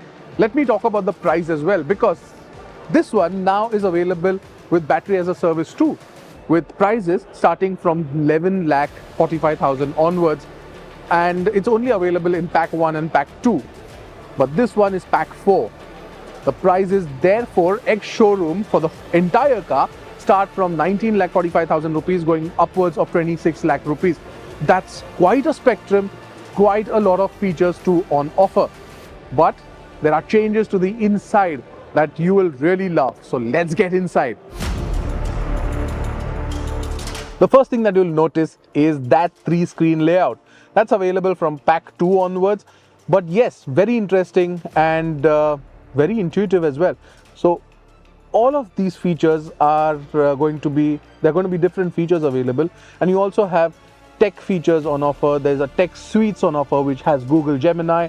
There are 48 apps on offer, and there is so much more tech on this car now than ever before. So yes, a very intelligent B6 on offer. And the best part about all of this is that you also get option to write messages, which can be then displayed on your tailgate, rather your tail lamps. Yes, that is something great.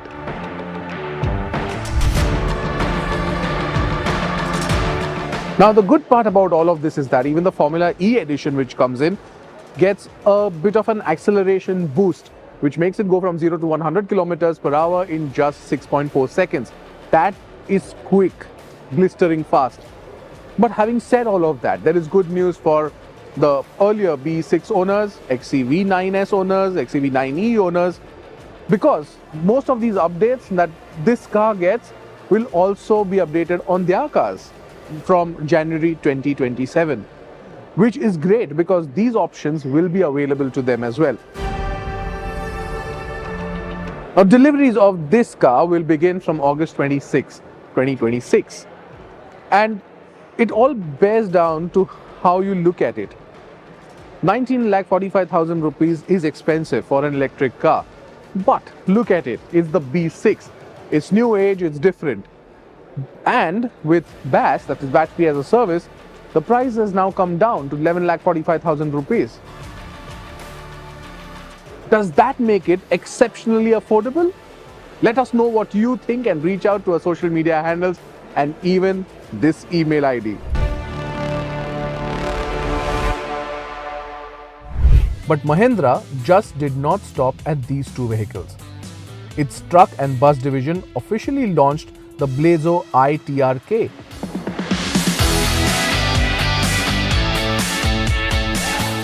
Its next generation heavy commercial vehicle. At the heart is Mahindra's 320 brake horsepower M-Power engine paired with the iMax 2.0 connected vehicle platform.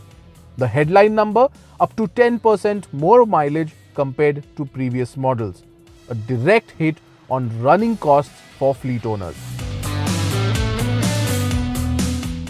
But the real industry first is uptime. Mahindra is backing the truck with a 48-hour uptime guarantee, and if they miss it, they pay 10,000 rupees per day. That promise is powered by the iMax 2.0 platform's live telematics, tracking vehicle performance around the clock. The range spans multiple configurations: 28, 35 lift axle, 42, 48 and 49 ton in a 10x2 layout.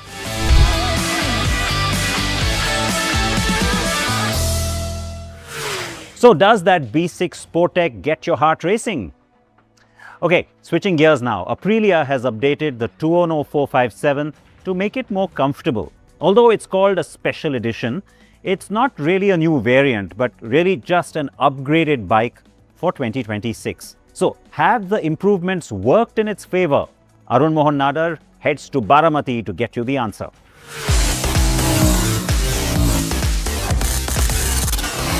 So what I have next to me is the Aprilia Tuono 457 Special Edition.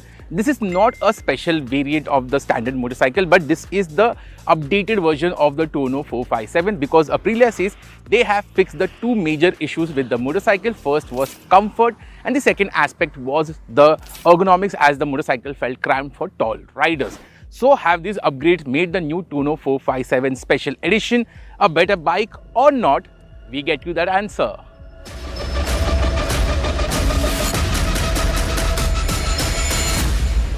So let's start with the cosmetics of the motorcycle. On the design front, the overall design of the motorcycle remains identical to the older bike, but there is one big change, which is the windscreen over here. This sits now between the headlight and the instrument console. On the older motorcycle, this was exposed.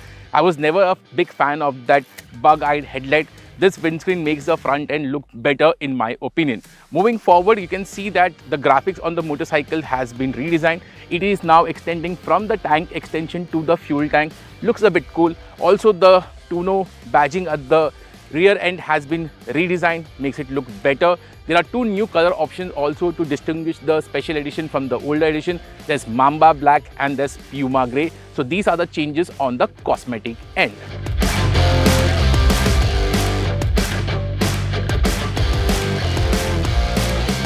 So the biggest change on the Tuono 457 Special Edition is on the suspension hardware. We had a big problem with the ride quality of the motorcycle because the suspension tuning felt a bit firm for the Indian roads. Aprilia has taken that feedback and revised the suspension tuning on both the front and the rear suspension. At the front, the upside down fork, both the rebound and the compression has changed. Even the spring rates are different, making the ride quality better. And you can feel that difference on the roads. On bad roads, the new Tuono 457 feels much more composed. You don't feel that judder on the handlebar. At the rear, the monoshock, the compression has been changed. The rebound remains the same, and I think the biggest change is on the rear suspension, because on the older motorcycle you felt that you will be tossing off the motorcycle. That's not the case with the new bike. It feels much more settled. It feels much more tuned for the Indian road. So yes, the suspension hardware change has made the motorcycle more comfortable.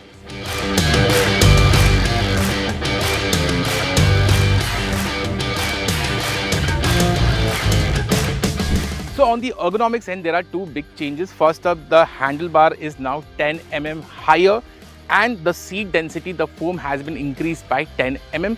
So let's check out the ergonomics. Now Aprilia still claims the seat height is 800 mm, although they say that the foam has increased by 10 mm.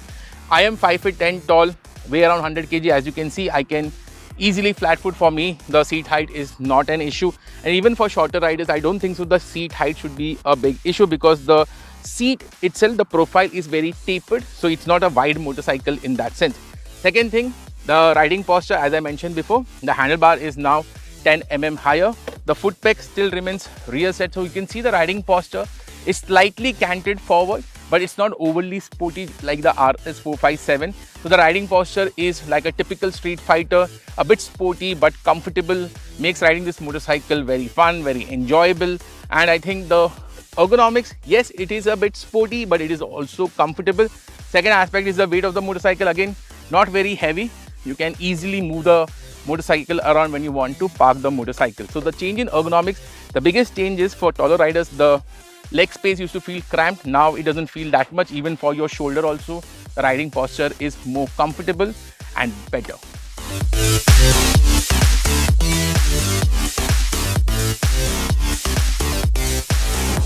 So what hasn't changed on the motorcycle is the engine. The twin-cylinder engine still remains the highlight of the Tuono 457. Offers you ballistic performance, very strong mid-range, very strong top end.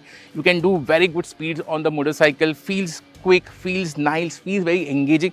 Even that exhaust note with the 270-degree crank has that magic of a parallel twin engine. You also get a lot of refinement. So the Tuono 457 is a great motorcycle for your city commutes, and you can also go touring, because this motorcycle does speeds around 120-130 kilometers per hour very easily. The stability of the motorcycle is great. Apart from that, the handling dynamics of the motorcycle, again, the Tuono 457 will always plaster a big smile on your face when you're taking fast corners. Feels very composed, feels very confident, just feels so good when you're taking the corners fast. The tires do a good job, the chassis balance is superb. So in terms of handling, this remains one of the best mid-capacity motorcycles out there, and in terms of performance also, because this is among the most powerful mid-capacity motorcycles in the market.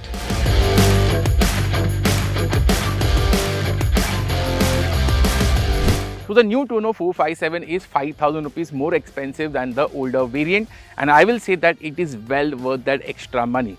The big change is on the suspension hardware. Now the Tuono 457 feels much more comfortable on Indian roads. The ride quality is good on our roads, and this makes the motorcycle more comfortable. The second aspect is the change in ergonomics, because that again makes the riding position better. It gives the rider a lot of more comfort when you're out touring. Apart from that, the engine still remains the highlight for me on this motorcycle. It's an absolute rock star. Even the handling dynamics of the motorcycle is very good. It is very thrilling around the corners. So if you want a fun mid-capacity motorcycle, the Tuono 457 still remains a great option. Now it is much more comfortable for the suspension and also in terms of the rideability, and that makes the motorcycle more recommendable. Having said that, 4 lakh rupees is expensive, but then again, good things come at a price.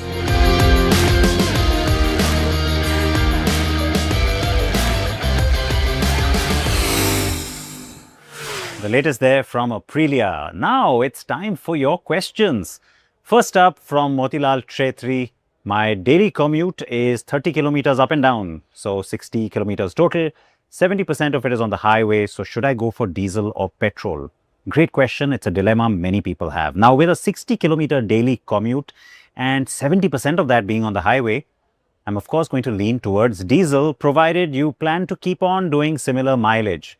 It'll be more efficient, more relaxed at highway speeds, and any DPF issues are unlikely because the car is going to get plenty of long runs. Now, if your annual mileage is under 12,000 or maybe even under 15,000 kilometers, or your usage may be shifting later on to just mostly city driving, then maybe petrol becomes the better choice. Naveen Rana is asking, on the Thar Rocks, which is better for driving in Uttarakhand, both hills and plains, diesel manual or diesel automatic, AT? For overall driving comfort, and what is the mileage difference, which color is more premium and suitable for a government employee? Okay, that's very interesting. Now for Uttarakhand, I am going to choose the diesel automatic. Surprised?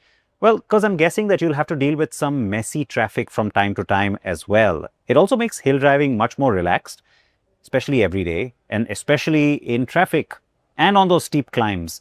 The torque converter has reasonably quick changes and it works quite well on the descent as well.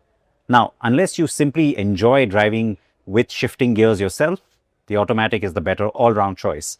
As for mileage, you're not going to find much of a difference. Even the company claims the same 15.2 kilometers per liter for both. And while the color is very subjective, I feel you should get whatever color you like anyway, regardless of what you do for a living. My personal favorites are the Deep Forest and Nebula Blue, but in the hills, the Tango Red and Citrine Yellow, they will really stand out. Okay, this is an interesting one. We already have the Scram 440, don't we? So why do we need a Himalayan 440? Right, the Scram 440 isn't a hardcore off-road bike like the Himalayan 440 is expected to be. It rides on a smaller 19-inch front wheel, ground clearance is lower, and it also limits the overall off-road riding capability. So I'm hoping that Royal Enfield makes this new bike more like the OG Himalayan, a little bit more hardcore, to be honest. Ratish has asked, are there any cons on the Hyundai Venue's turbo engine? Overall, it's a very good engine, Ratish, and it's been well proven now for some time. Main downsides are that you have to be careful what fuel you put in because it has to be unadulterated for it to perform at its best. Fuel economy will drop if you also drive very enthusiastically, but if serviced on time, driven well, it's generally proven to be really reliable and one of the better small turbo petrols in the segment.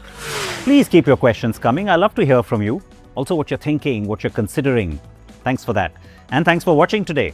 I will be back next week with more cars, more bikes and more news. Until then, please drive safe, wear your helmets or your seat belts as the case may be.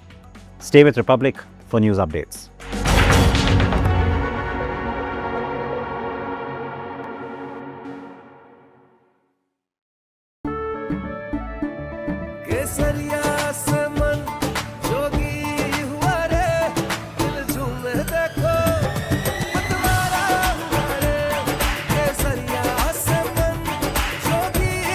हर पल मनाओ केसरी त्योहार विमल बोलो जुबान केसरी। चमकी चाट से क्या बना है? सैंडविच लस्सी और छाछ हर घूंट में चमकी चाट। अब बताओ स्वाद आया? असली स्वाद सिर्फ चंकी चाट। Electricity bill paid. Really? Your mobile recharge is done. How? Make all kinds of payments using the Bheem Payments app and get cashback of up to ₹300 every month. Use Bheem app to pay. It's the Mahi way. कुछ तो सस्ता लो, सब बढ़िया लो। इसमें क्या खास बात है? थोड़े में ज्यादा स्वाद, यही तो है इसकी खास बात। चमकी चाट से क्या बना है? सैंडविच लस्सी और छाछ हर घूंट में चमकी चाट। ड्राई फ्रूट और दही बड़े। चमकी चाट से स्वाद बढ़े। असली स्वाद सिर्फ चंकी चाट।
शरीर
तिरंगा प्यारा झंडा ऊंचा रहे हमारा सदा शक्ति सरसाने वाला प्रेम सुधा बरसाने वाला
हर पल मनाओ केसरी त्योहार विमल बोलो जुबान केसरी।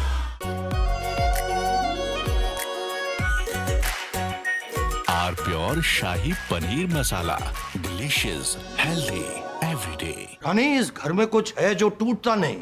ये पिलर कभी नहीं टूटेगा। रुंगटा स्टील TMT से बना। रुंगटा नहीं तो घर स्ट्रॉन्ग नहीं। रुंगटा स्टील TMT बार एकदम सॉलिड। चमकी चाट से क्या बना है? सैंडविच, लस्सी और छाछ और हर घूंट में चमकी चाट। ड्राई फ्रूट और दही बड़े। चमकी चाट से स्वाद बढ़े। असली स्वाद सिर्फ चंकी चाट। आर प्योर सूजी पास्ता उबालो मिलाओ और खाओ 8 मिनट में तैयार। क्या टेस्ट है सबका राजा R pure masala.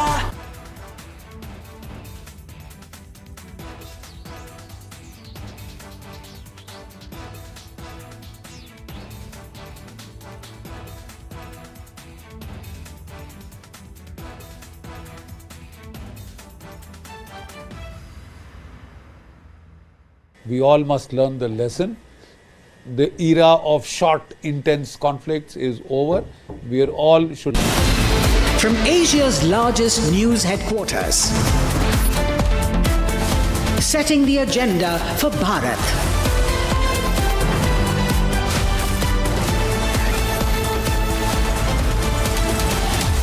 You're watching Republic.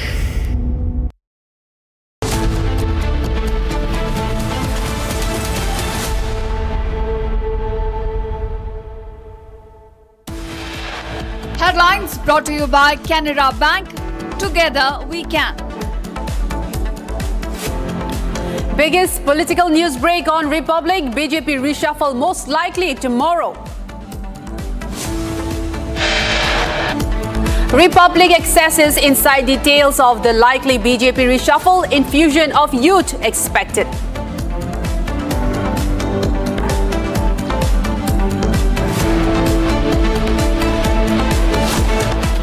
140 crore की जनता आपको देख रही है। आपके द्वारा किया गया ये पाप इस देश की जनता कभी माफ नहीं करेगी, कभी माफ नहीं करेगी। Union Home Minister Amit Shah says nation won't forgive Sonia Gandhi for her insult to Vande Mataram, says India won't forget Congress's sins. Congress defense falls flat. Party member himself admits Sonia Gandhi asked to stop Vande Mataram midway. It's unfortunate. There should not be any controversy on Vande Mataram. It's our national song. The entire country has accepted it. I feel unhappy and sad that on such occasions also unnecessary controversies are being raised, and then Vande Mataram also is being questioned also. Trouble mounts for Sonia Gandhi. Karnataka BJP leader files complaint against disrespect to the national song.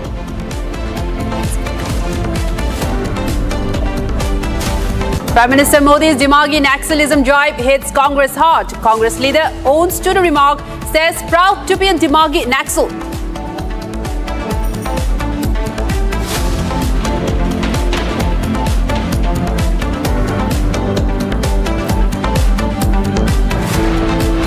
Viewers, the biggest political news break on Republic TV. BJP reshuffle soon, most likely tomorrow. All new BJP team could be announced tomorrow. Formal announcement is likely to be made at around 12 p.m. It is going to take place tomorrow. In fact, a BJP reshuffle likely to be followed by a cabinet reshuffle as well. This is a major Republic news break that you've heard. And in fact, the major announcement is set to take place tomorrow at around 12 p.m. noon tomorrow, and we're also getting details that the member and the composition of the new BJP reshuffle is likely to be infused with more youth faces. This may also be followed by a cabinet reshuffle as well. We also have a ground report from our senior reporter Prakash. Let's take a look at that. Bharatiya Janata Party, under the leadership of its national president Nitin Naveen, is all set for an organizational overhaul and is going to announce its new central team of the BJP on Monday, that is on 17th of this month by 12 p.m. The new central team aims to balance regional representation along with caste equations, and it will also have a mix of youth and experienced leaders, with prime significance being given to women leaders as well, because delimitation of constituencies and reservation of women has been the key focus of Prime Minister Narendra Modi. And he's been trying his best to pass this particular bill and provide reservation to women in the parliament. So women leaders of the BJP, both youth as well as experienced leaders, would be inducted into the new setup of the BJP. And apart from this, with the recent stalemate that took place in Parliament, as well as the protests of the youths near the Jantar Mantar, and thereafter the resignation of Dharmendra Pradhan, the education minister, took place. Certain youth leaders would also be inducted into the cabinet from different states, and prime importance would be given to states like Uttar Pradesh, because remember, in the next 5-6 months, 6 states go to the polls as far as assembly elections are concerned. The most important among them being Uttar Pradesh, Uttarakhand as well as Punjab. And Uttar Pradesh holds an important significance as far as the politics of India is concerned. So representation from various regions of Uttar Pradesh would also be given.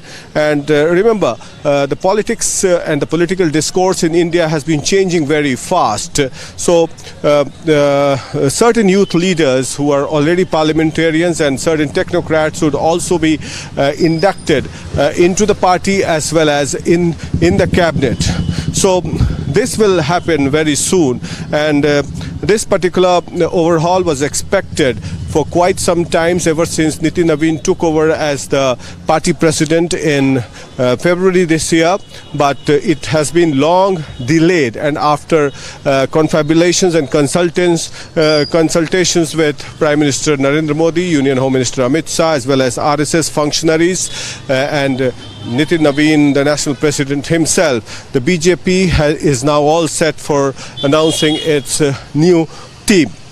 And once the new team is announced, the cabinet overhaul would also take place with certain leaders from the cabinet, the many union ministers from the cabinet who have the experience would be moved to the party, and infusion of youth and women would also take place in the cabinet. So that is also on the expected lines, and the infusion of youth, experience and women in particular would take place both at the party and the central level, because Nitin Naveen himself is a 46-year-old national president, and remember, this party is 46 years old, and it has travelled a long distance from being a two-party MP when Atal Bihari Vajpayee and Lal Krishna Advani were its only parliamentarians, to crossing over 300 mark last time, and also 200 plus 40 plus seats this time itself in the 2024 Lok Sabha elections. Remember, this overall would be significant as far as UP elections are concerned, and this would also be a build-up to 2029 Lok Sabha elections, because the BJP wants to send a message to different sections of the society, specifically the youth, that it is ready to protect the interest of the youth, women, and also the people of India with larger interest to take the country forward with the infusion of new energy both at the party level and the cabinet level. So this is a big development taking shape in the national capital, and Republic TV keeps you ahead of this breaking news, because it is the only channel to break this news on Republic TV, and Republic Bharat will keep you updated on all the developments related to the overhaul within the BJP as well as the central cabinet in the coming days. In fact, viewers, we also spoke to BJP MP Ravi Shankar Prasad in this. Let's take a listen to that as well. हमारे साथ हैं रविशंकर प्रसाद जी, पूर्व केंद्रीय मंत्री और पटना साहिब के सांसद। Ravi ji, BJP में पूरा ऑर्गेनाइजेशनल ओवरहॉल होने की सूचना मिली है। आप लोग क्या जो हाल में पॉलिटिकल स्टेलमेट हुआ पार्लियामेंट में और जंतर मंतर पर, तो क्या यूथ का इन्फ्यूजन और महिलाओं को उचित प्रतिनिधित्व मिलने की संभावना है? प्रधानमंत्री ने स्वयं कहा है कि देश के जेन जी का, जेन अल्फा सबका वो सम्मान करते हैं। बाकी हमारी पार्टी तो ऐसे भी यूथ को प्रमोट करती है। राष्ट्रीय अध्यक्ष की उम्र कितनी है हमारी? अब बाकी टीम में कौन कौन आएगा ये तो प्रतीक्षा करिए। आप लोग उत्साहित हैं इस नई लिस्ट को लेकर जो आने वाला लिस्ट को आ जाने दीजिए। हम लोग, हमारी पार्टी में युवकों को सम्मान हमेशा दिया जाता है, और आप जैसे वरिष्ठ नेताओं को भी, आप केंद्रीय मंत्री थे, उसके बाद भी पार्टी आपका बखूबी इस्तेमाल कर रही है, क्योंकि हम लोग जानते हैं कि जब भी राष्ट्रीय और अंतर्राष्ट्रीय विषय होते हैं, अरुण जेटली के बाद आप ही पार्टी का प्रतिनिधित्व करते हैं बड़े बड़े मंच। ये सब क्या बोल रहे हैं? धन्यवाद, चलिए धन्यवाद। And shifting focus, former West Bengal Assembly Deputy Speaker and senior Trinamool Congress leader Dr. Ashish Banerjee was found dead at a party office near his residence in Rampurhat, Birbhum district this morning. Police recovered a purported suicide note from the spot, in which the five-time MLA repented joining politics and stated he was never involved in corruption. Here's a full report. Take a look. तू भी वही द्वारका भेज जावे द्वारका भेज जावे ये लोग मार द्वारका भेज जावे तो जावा एक छोड़ जाओ एक छोड़ जाओ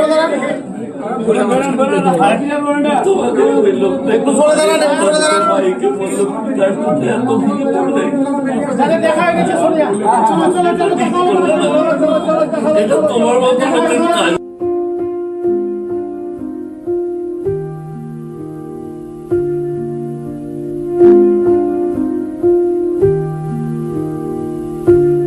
रामपुरहाट थाना में सुबह में खबर आई कि थाना इलाके में ही एक पूर्व विधायक और पूर्व डिप्टी स्पीकर जो रहे हैं माननीय आशीष बनर्जी थी, उनका घर और प्रेमाइज में ही उनकी बॉडी एक रस्सी के साथ झूल रही है।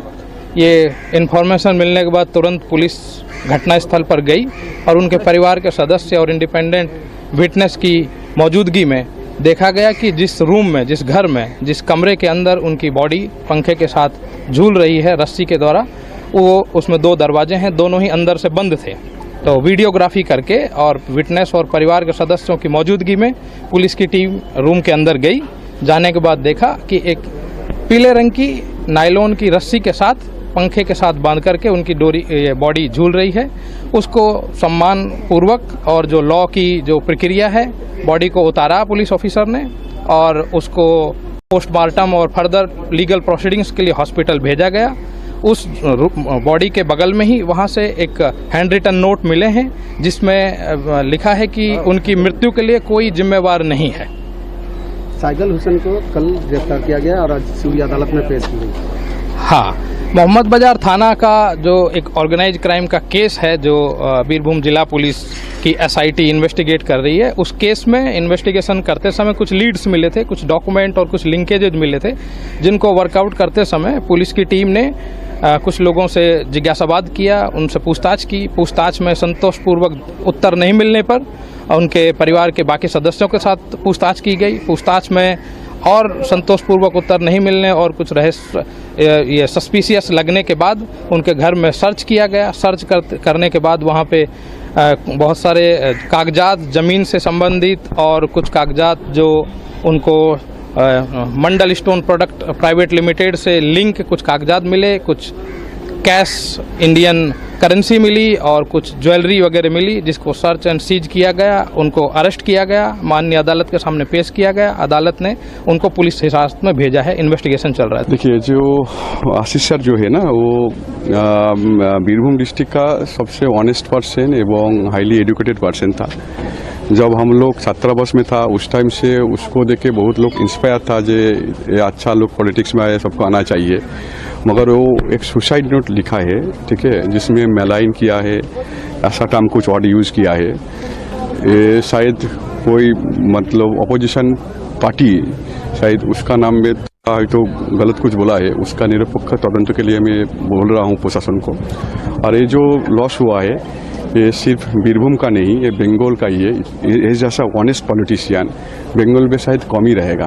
तो ये मैं इस टाइम में पॉलिटिकल टिप्पणी नहीं करना चाहता हूँ।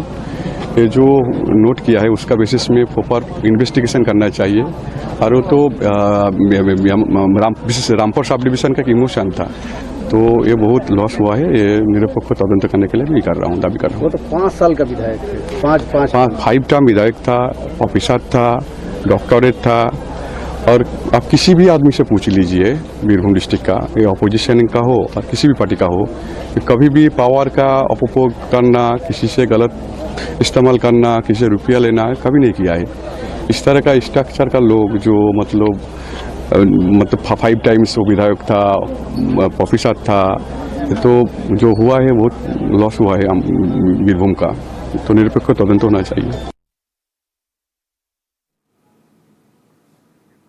And moving ahead to another focus story, Amit Shah, after inaugurating a statue of Atal Bihari Vajpayee in Chittorgarh, said that Sonia Gandhi made Congress workers stop national song midway and that the nation will not forgive Sonia Gandhi for this sin. Take a listen to what he said. Vote bank की लालच में कांग्रेस ने वंदे मातरम को भुला दिया था। 150वां साल है वंदे मातरम के प्रागट्य का। हमने लाल किले की प्राचीर से मोदी जी ने वंदे मातरम को फिर से एक नया आयुष्य देने का काम किया है। और इनकी निर्लज्जता देखिए, कांग्रेस पार्टी के मुख्यालय पर वंदे मातरम का गान हो रहा था। चालू गान में कांग्रेस की नेत्री सोनिया जी ने कांग्रेस अध्यक्ष को गान रोकने का कहा, हम सब टीवी पर देखते रह गए। 80 साल के बाद बंकिम बाबू का ये अमर मंत्र, अमर गान जब फिर से सम्मान प्राप्त कर रहा है, वो भी सोनिया जी को राज नहीं आता है। सोनिया जी, 140 करोड़ की जनता आपको देख रही है। आपके द्वारा किया गया ये पाप इस देश की जनता कभी माफ नहीं करेगी, कभी माफ नहीं करेगी। कोई स्वप्न में भी कैसे सोच सकता है कि वंदे मातरम उसका गान अधूरा छोड़ दिया जाए?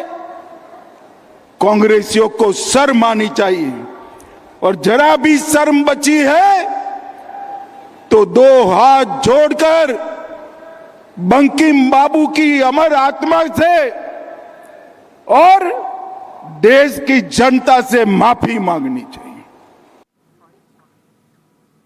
And also, viewers, BJP leader filed a complaint against Sonia Gandhi over the alleged disrespect to Vande Mataram among Mangaluru BJP. In fact, Vikas Puttur has filed a complaint against Congress leader Sonia Gandhi at the Urwa police station, alleging disrespect to Vande Mataram. This has been accompanied by BJP workers alleging that Sonia Gandhi had asked for the national song to be stopped midway. He demanded that police register an FIR and initiate legal action. Puttur also warned of approaching the High Court with a private complaint if an FIR is not registered. He also urged police to act without any political pressure in matters concerning national honor. Let's take a look at that as well. This is the very mindset of the top people of Congress and including Congress party. They are against the idea of Bharat, India. They are against the idea of nationalism. They are against the unity, integrity of this country. Therefore, anything which portrays the nationhood and the Indianism and Bharat, they are opposing, and that frustration has shown out now through their behavior during Vande Mataram, which was sung in Congress party. I am surprised that Vande Mataram was sung in Congress party. But if at all this topic be raised in the parliament, because their government in Kerala has banned it, so I thought that they will not sing in Congress party. But having sung and showing disrespect, it's all the more case to worry. Will this be raised in the parliament as well, sir? Will this be raised in the parliament as well? Parliament is over now, but whenever it comes, all such acts will be raised. Certainly it will be raised. ये देश सब जानता है कि कितनी uncomfortable हो रही थी जब वंदे मातरम हो रहा था, और वंदे मातरम को रोकने की कोशिश हुई, बहुत दुर्भाग्यपूर्ण है। देखो, कल तो कांग्रेस ने अपना असली स्वरूप दिखा दिया है देश को, दुनिया को। उनको वंदे मातरम से इतनी चिढ़ है, और वंदे मातरम पूरा गाने में तो लगता है जैसे उनका शरीर गल जाएगा। कल आपने देखा होगा कि जैसे ही वंदे मातरम का संपूर्ण वर्जन गाने वाले, चूंकि जो आए हैं उनको तो पता है कि कानून भी है, कानून बन गया है। अभी अभी कुछ दिन पहले हम लोगों ने वंदे मातरम के 150 वर्ष होने पे पूरा वंदे मातरम गाया जाएगा, टुकड़े टुकड़े नहीं होगा। लेकिन जैसे ही कोटि कोटि कंठ कल कल निनाद कराले शुरू हुआ, उसके बाद का दृश्य आप देखिए। सोनिया जी कितनी परेशान हो जाती हैं, खड़गे जी कितने परेशान, आदमी को बुलाया जाता है, बाद में इनको लगता है कि अरे तो सब वीडियो पे आ गया, तो उन लोगों ने कुछ अपने उसका सफाई देने का भी प्रयास किया। नहीं, देखिए, जब राष्ट्र गीत चल रहा हो और उस वक्त सोनिया गांधी जी, राहुल गांधी जी, खड़गे जी और पूरी जो व्यवस्था वहां पर थी, वो सुनियोजित तरीके से अपमान करने की ही नीयत दिखाई दे रही है। उसमें वो उनको शायद उसमें माँ दुर्गा का जो उल्लेख है वंदे मातरम में, उससे उनके मन में एक पीड़ा है। जब तक कांग्रेस सत्ता में रही उन्होंने पूरा वंदे मातरम कभी इस देश में होने भी नहीं दिया। लेकिन जिस प्रकार का अपमान उन्होंने राष्ट्रीय गीत का किया है वो ये बताता है कि गांधी परिवार आज भी भारत माता से और भारत के जुड़े हुए प्रतीकों के प्रति आज भी सम्मान करना वो सीख नहीं पाए हैं। नहीं, देखिए उन्होंने इशारा किया, एक बार किया, 2 बार किया, और ख़ास तौर से जो मैं सोशल मीडिया पर देख रहा हूँ कि राहुल गांधी का ये कहना कि ये हमारा गीत नहीं है। विदेशी संस्कृति से ओतप्रोत ये कांग्रेस हमेशा अपने राष्ट्र सम्मानों का विरोध करती रही है, और पिछले कुछ समय से हम देख रहे हैं कि जिस अराजकता से ये कांग्रेस पार्टी चल रही है ये देश के लिए ठीक नहीं है। Fact, coming up after a short break, trouble continues to mount for Sonia Gandhi. Karnataka BJP leader has filed a complaint against her disrespect to the national song during the celebrations of Independence Day at the Congress headquarters. Coming up next, stay tuned.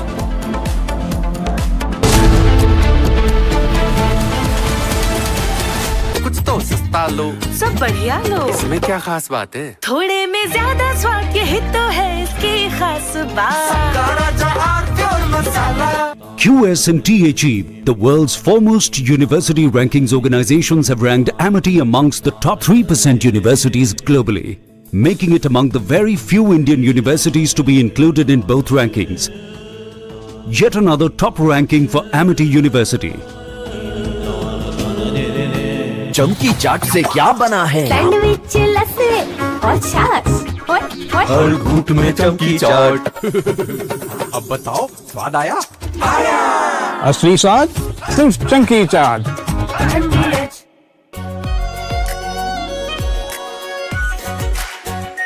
Are pure Shahi Paneer Masala, delicious, healthy everyday.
केसरिया से मन जोगी हुआ रे, दिल झूमे देखो मतवारा हुआ रे। केसरिया से मन जोगी हुआ। हर पल मनाओ केसरी त्योहार। विमल, बोलो जुबान केसरी। आर प्योर सूजी पास्ता उबालो मिलाओ और खाओ 8 मिनट में तैयार क्या टेस्ट है सबका राजा आर प्योर मसाला बड़े बड़े इम्तिहानों से गुजरता है, वक्त तराशता है जिसे, तो जाने क्या क्या न करता है। जब तक खुशबू सबसे बेहतरीन न बन जाए, आराम के लिए नहीं ठहरता है। जब तक लाजवाब न बन जाए, उसे नहीं इत्मीनान है। तभी तो रिचमैन बनना नहीं आसान है। चमकी चाट से क्या बना है? आलू चाट या फ्रूट चाट, स्वाद बनाए चमकी चाट। क्या बात है? स्वादिष्ट पकोड़े और फरसान, अरे चमकी चाट है इसकी जान। असली स्वाद सिर्फ चंकी चाट। We all must learn the lesson. The era of short, intense conflicts is over.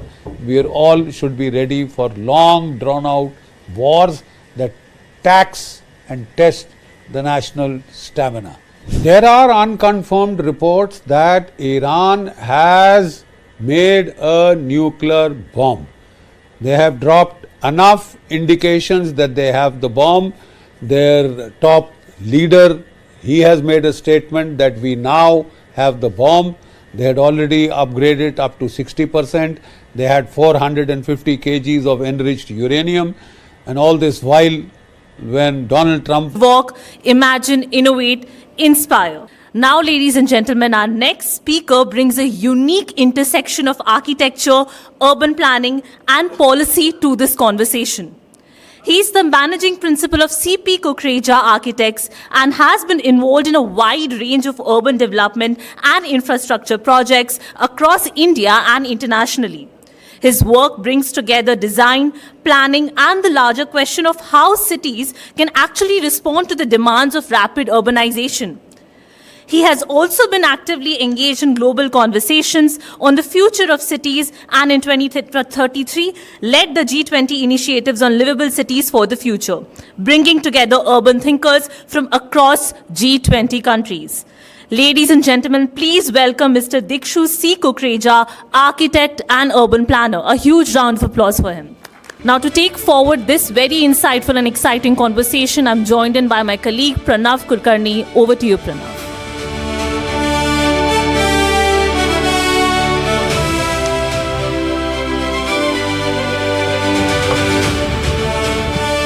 Mr. Kukreja, thank you very much for being here with us. I want to start with something that is closer to us geographically. In fact, you've been working, or you're responsible or involved in the development of the TOD project in Karkaduma, the transit-oriented development. Could you help us understand what is the project all about before I actually come to our, the topic of discussion, which is about futuristic Indian cities. If you could just take us through what is the project all about? TOD is really about transit-oriented development, and it is a response to what we have seen over the years, what has happened in cities, that you live in one part of the city and you could be working which is kilometers away, and with urban congestion and the way cities are developing and the lack of infrastructure there too, it takes hours to move from one place to another. So transit-oriented development is where you can really eliminate or at least minimize your private vehicle, and you can take public transit and move rapidly from one place to another. And wherever the transit corridor is, which is the metro line which is running, the metro stations that are there, there you do high density mixed development. Okay. Mixed development means you have homes there as well, you have commercial establishments as well, plus you have healthcare, education, leisure, etc. So it becomes a self-contained neighborhood. Okay. That's the whole idea of a transit-oriented development. Absolutely. I mean, isn't it a difficult equation to break actually, given that, in a city like Mumbai, for example, the closer you are to office, higher is the rental or the real estate, yield, real estate, what you have to pay upfront for buying or for rentals. And second, if you move away from your office space, the distance increases. Do you think you've managed to break this equation in a way, or is there somewhere in this world, already a solution for this problem which can be adapted for an Indian kind of setup? So, there's something I would ask your viewers to think about. The first thing that comes to our mind when we talk about real estate is that what is the cost per square foot of a property? Right. But somewhere as a human civilization, we forgot another aspect to ponder over. And that is how many hours of happiness does that place bring to us? True. And this is directly related to your question where you are right. And it's not just unique to Mumbai. It's happening in a lot of other Indian cities, and it's happened the world over as well. That, you have the central business district or the core part of the city, which is high value real estate, and not everybody can afford it. And therefore, you just keep moving out in literally, expanding circles of influence. You keep moving out to find a real estate which is affordable for you. Right. Now, from that point of view, I think there are cities in the world who have grappled with this problem and have found some kind of solution too. So Paris comes to my mind. I have lived there for a year and worked in that city, and I've absorbed that kind of atmosphere where now today Paris has this model where they have started creating polycentric hubs, which means you don't just have the center of Paris and then you keep expanding, but you have 15-minute cities.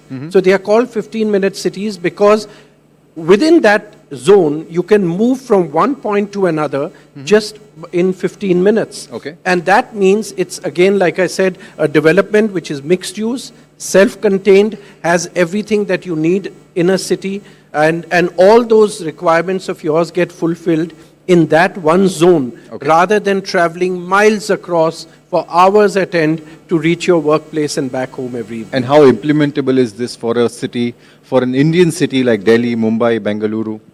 So I think this concept of transit-oriented development is to a large extent a similar model of a 15-minute city.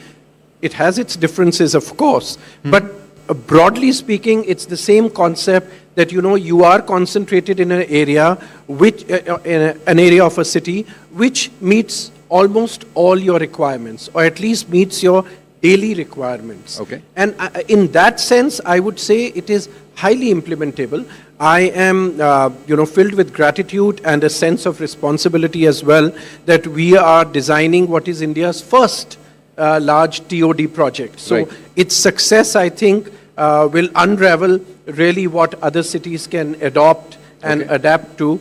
So from that point of view, there's a lot of responsibility, but also I have a lot of promise with it, that this is the model that we should start looking at our city. And gone are those times where, when cities created master plans.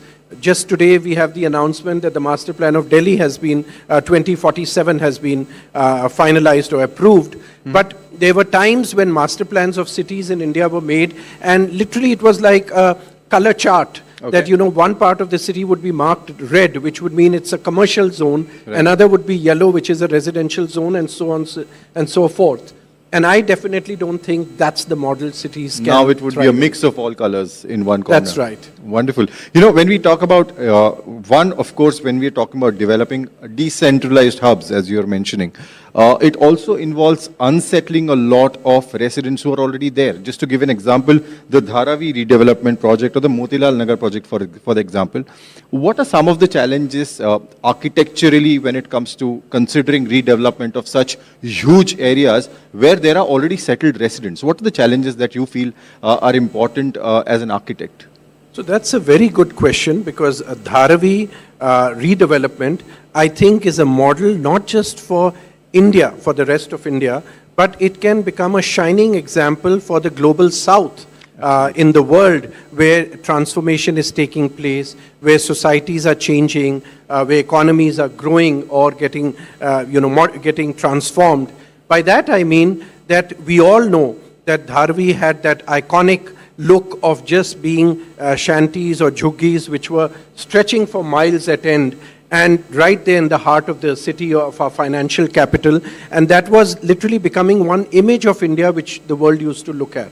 And plus the pathetic living conditions of people there. True. But I must tell your viewers, something that is beyond that image of Dharavi that we all know of, is that it has been a thriving economy.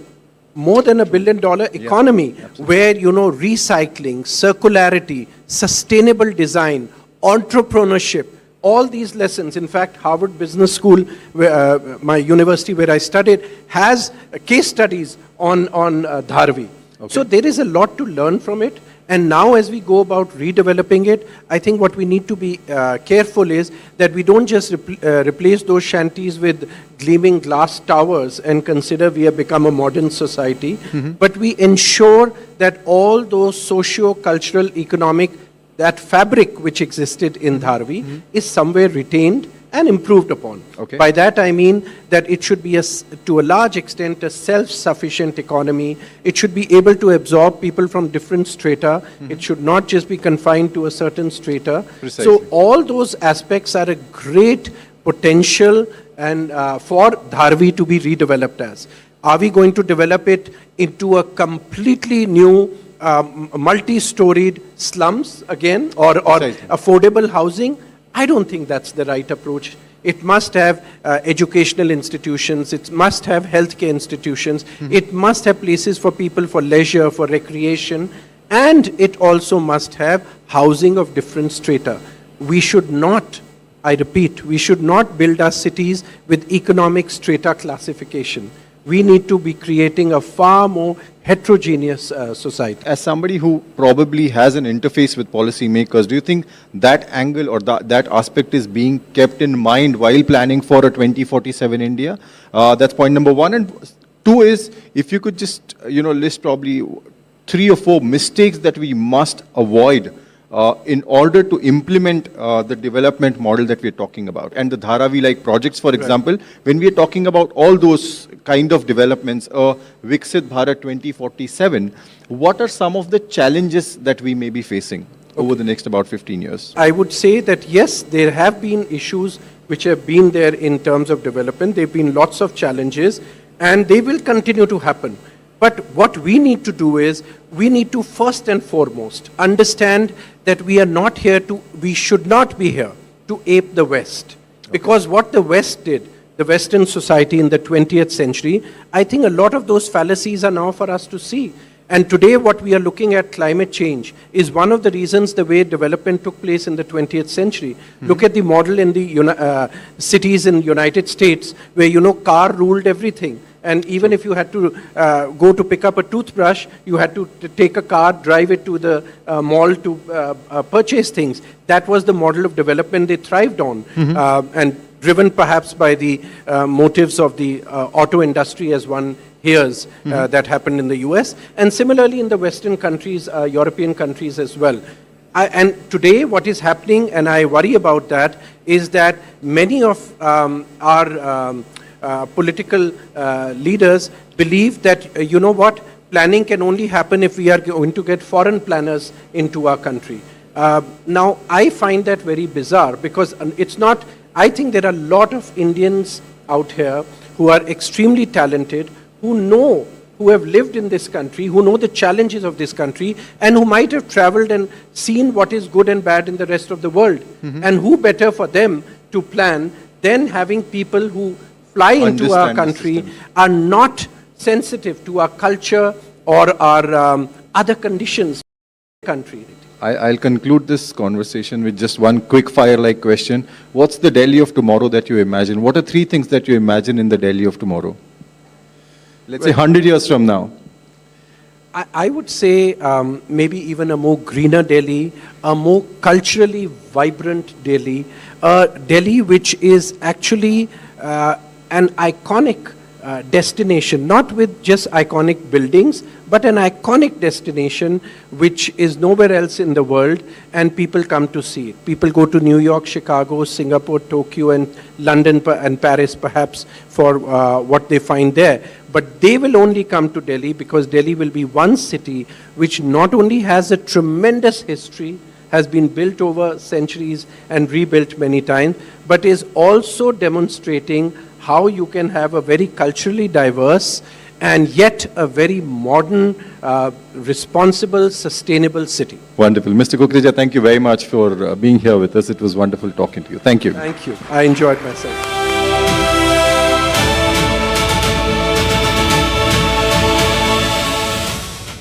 For now, we've talked about airports, we've talked about cities, we've talked about trains as well. What does fuel all of them? It is the energy. So as Indian cities continue to expand, we also need energy systems that will keep up at the right pace.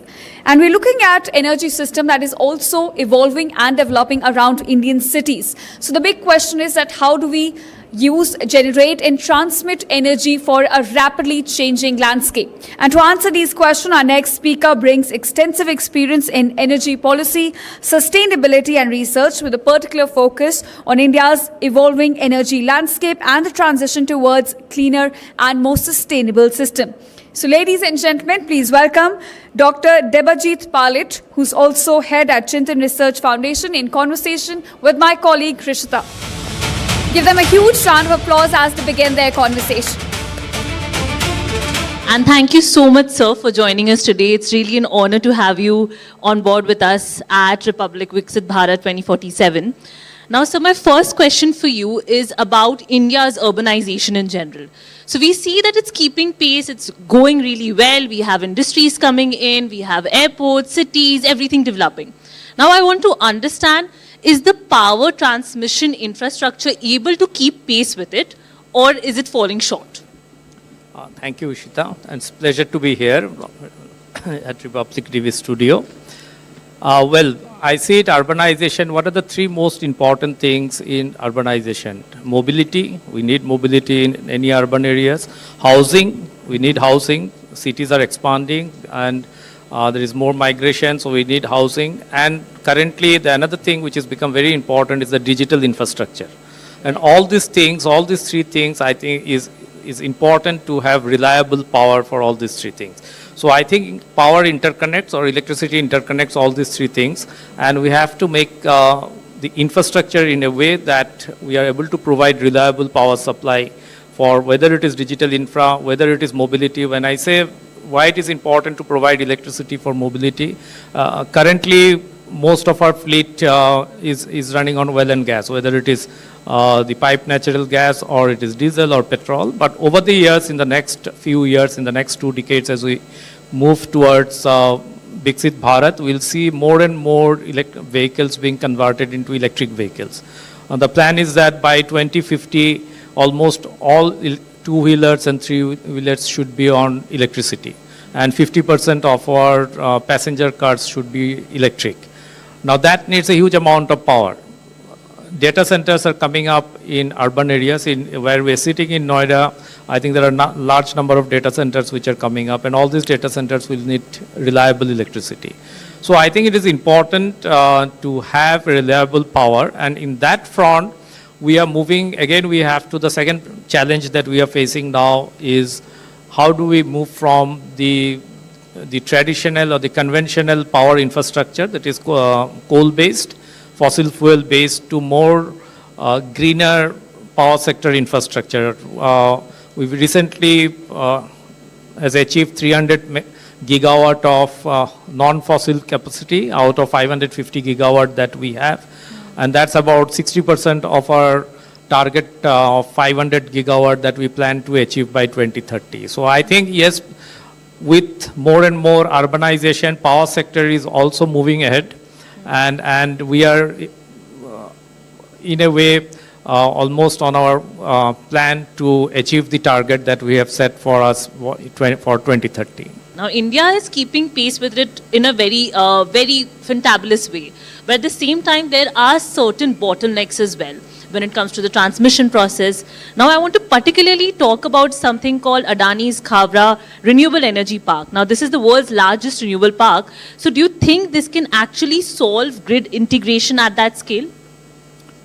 Thank you for asking this question. I think it's a very important one.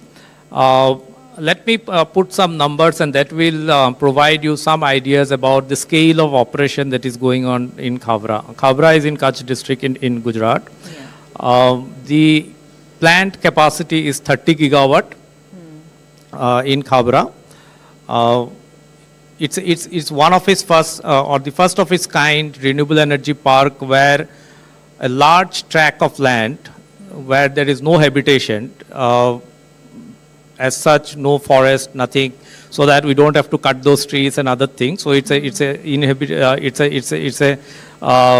totally cleaned up land of the size of 5 times, I think, of the size of Paris, almost of the size of Mumbai, That's about little more than 550 square kilometer, where 30 gigawatt of capacity is being planned, out of which roughly around 10 gigawatt capacity has already been installed.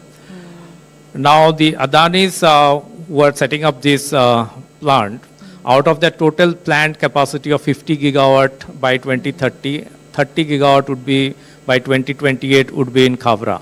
And what is 50 gigawatt? 50 gigawatt is 10% of India's targeted 500 gigawatt capacity from non-fossil fuel. So you can understand the scale of operation that would be there in Khavra. And that's the type of plant or project that we need in India so as to support our increasing electricity demand and infrastructure that is being created in the country, and we support it with the cleaner form of energy. Right, sir. Now, sir, adding more to the Khavra project, I want to understand how can it help save the lower cost energy? Like, how is that going to be a sort of, advantage when it comes to this particular project as compared to your smaller distributed projects? Well, you have a large capacity being installed at one particular place. What the most important aspects of any clean energy project, whether it is solar or wind, is the important part is the transmission evacuation.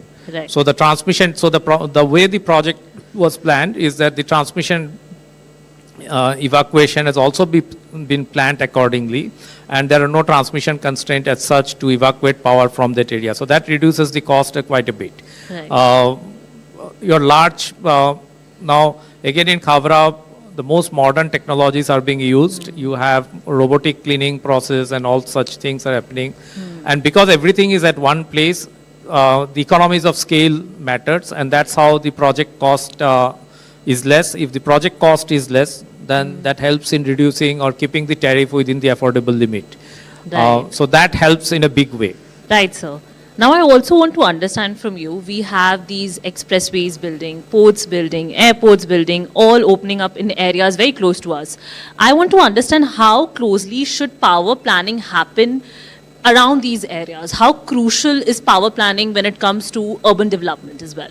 So there is an increasing debate that we should decarbonize our energy sector, and there is an increasing debate between the use of fossil fuel, particularly coal, to provide electricity, and the use of non-fossil fuel, particularly solar, wind, nuclear, and other things. Now, if we see what is important for a country like India, for us, meeting electricity demand is extremely important. We are increasingly urbanizing, we are increasingly industrializing, and we are in a process to become developed by 2047. That's Viksit Bharat by 2047. So for us, meeting the energy demand is extremely important. So from where the energy will come?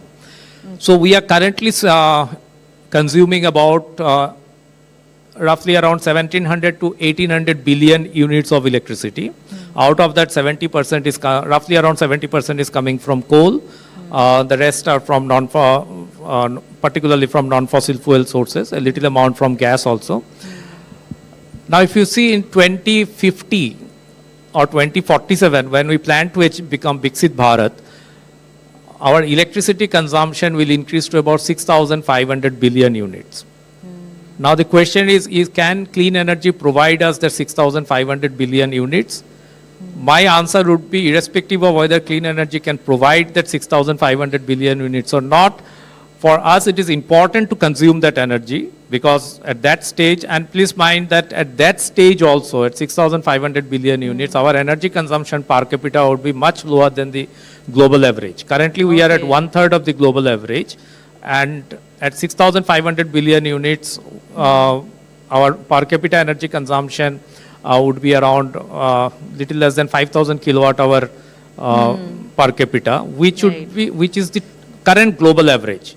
Okay. Right. So we'll be much lower than the global average. So for us, it is important to consume that energy to be on the track to be Viksit Bharat. Right. Now, out of that, if we are whether it is, I would definitely want that this entire electricity should be from renewable energy. Yeah. And so in Chintan Research Foundation, where we are working, we are saying that it's not important to phase down coal, rather it is more important to phase in renewables.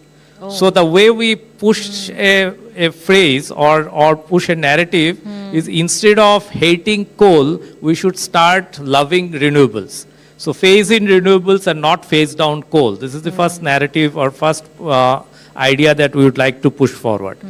The second is that we are currently at our electricity consumption in the energy mix is about roughly around 22%.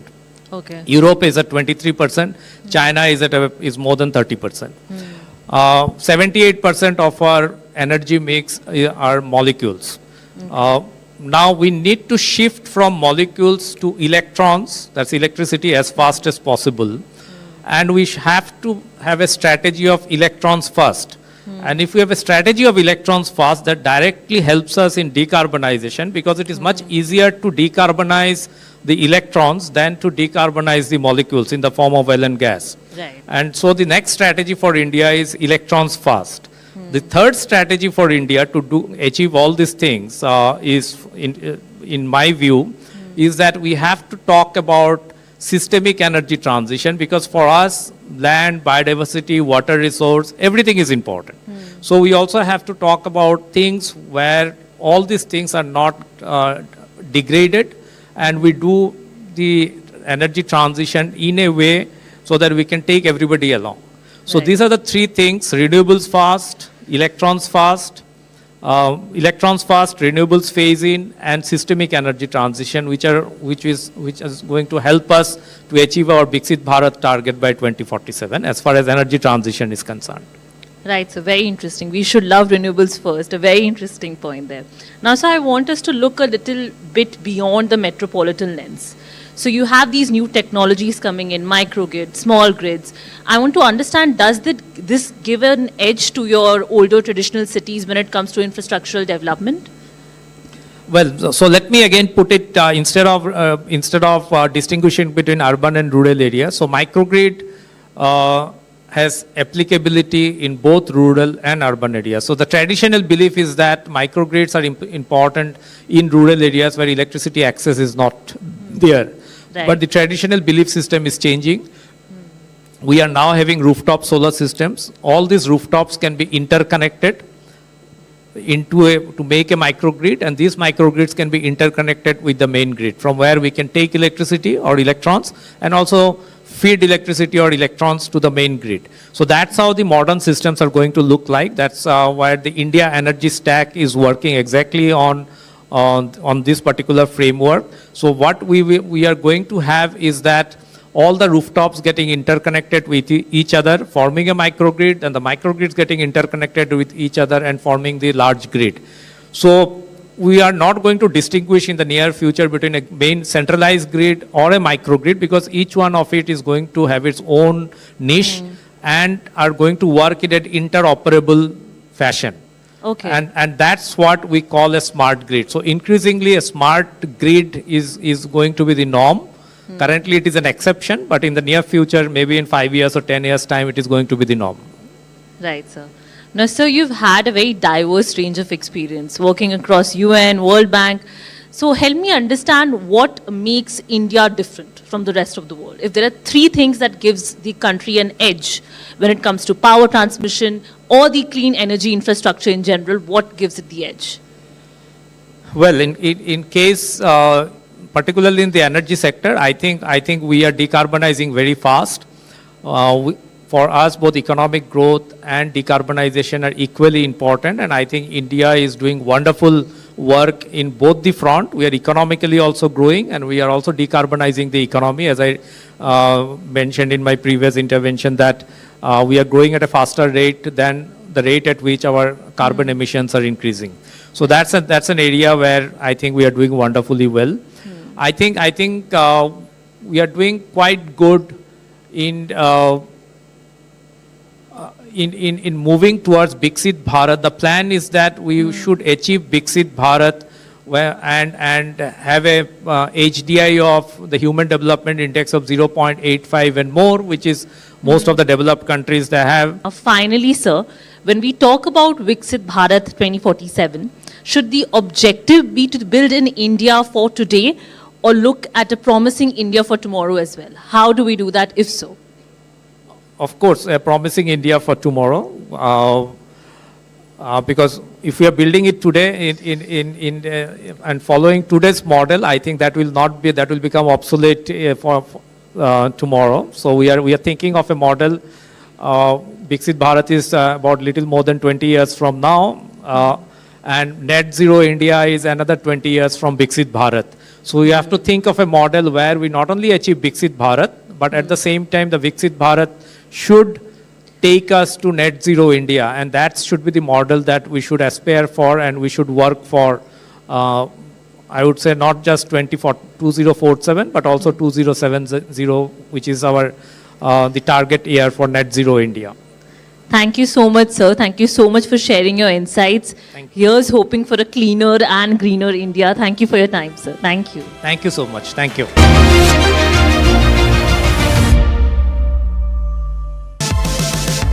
Presenting by Adani.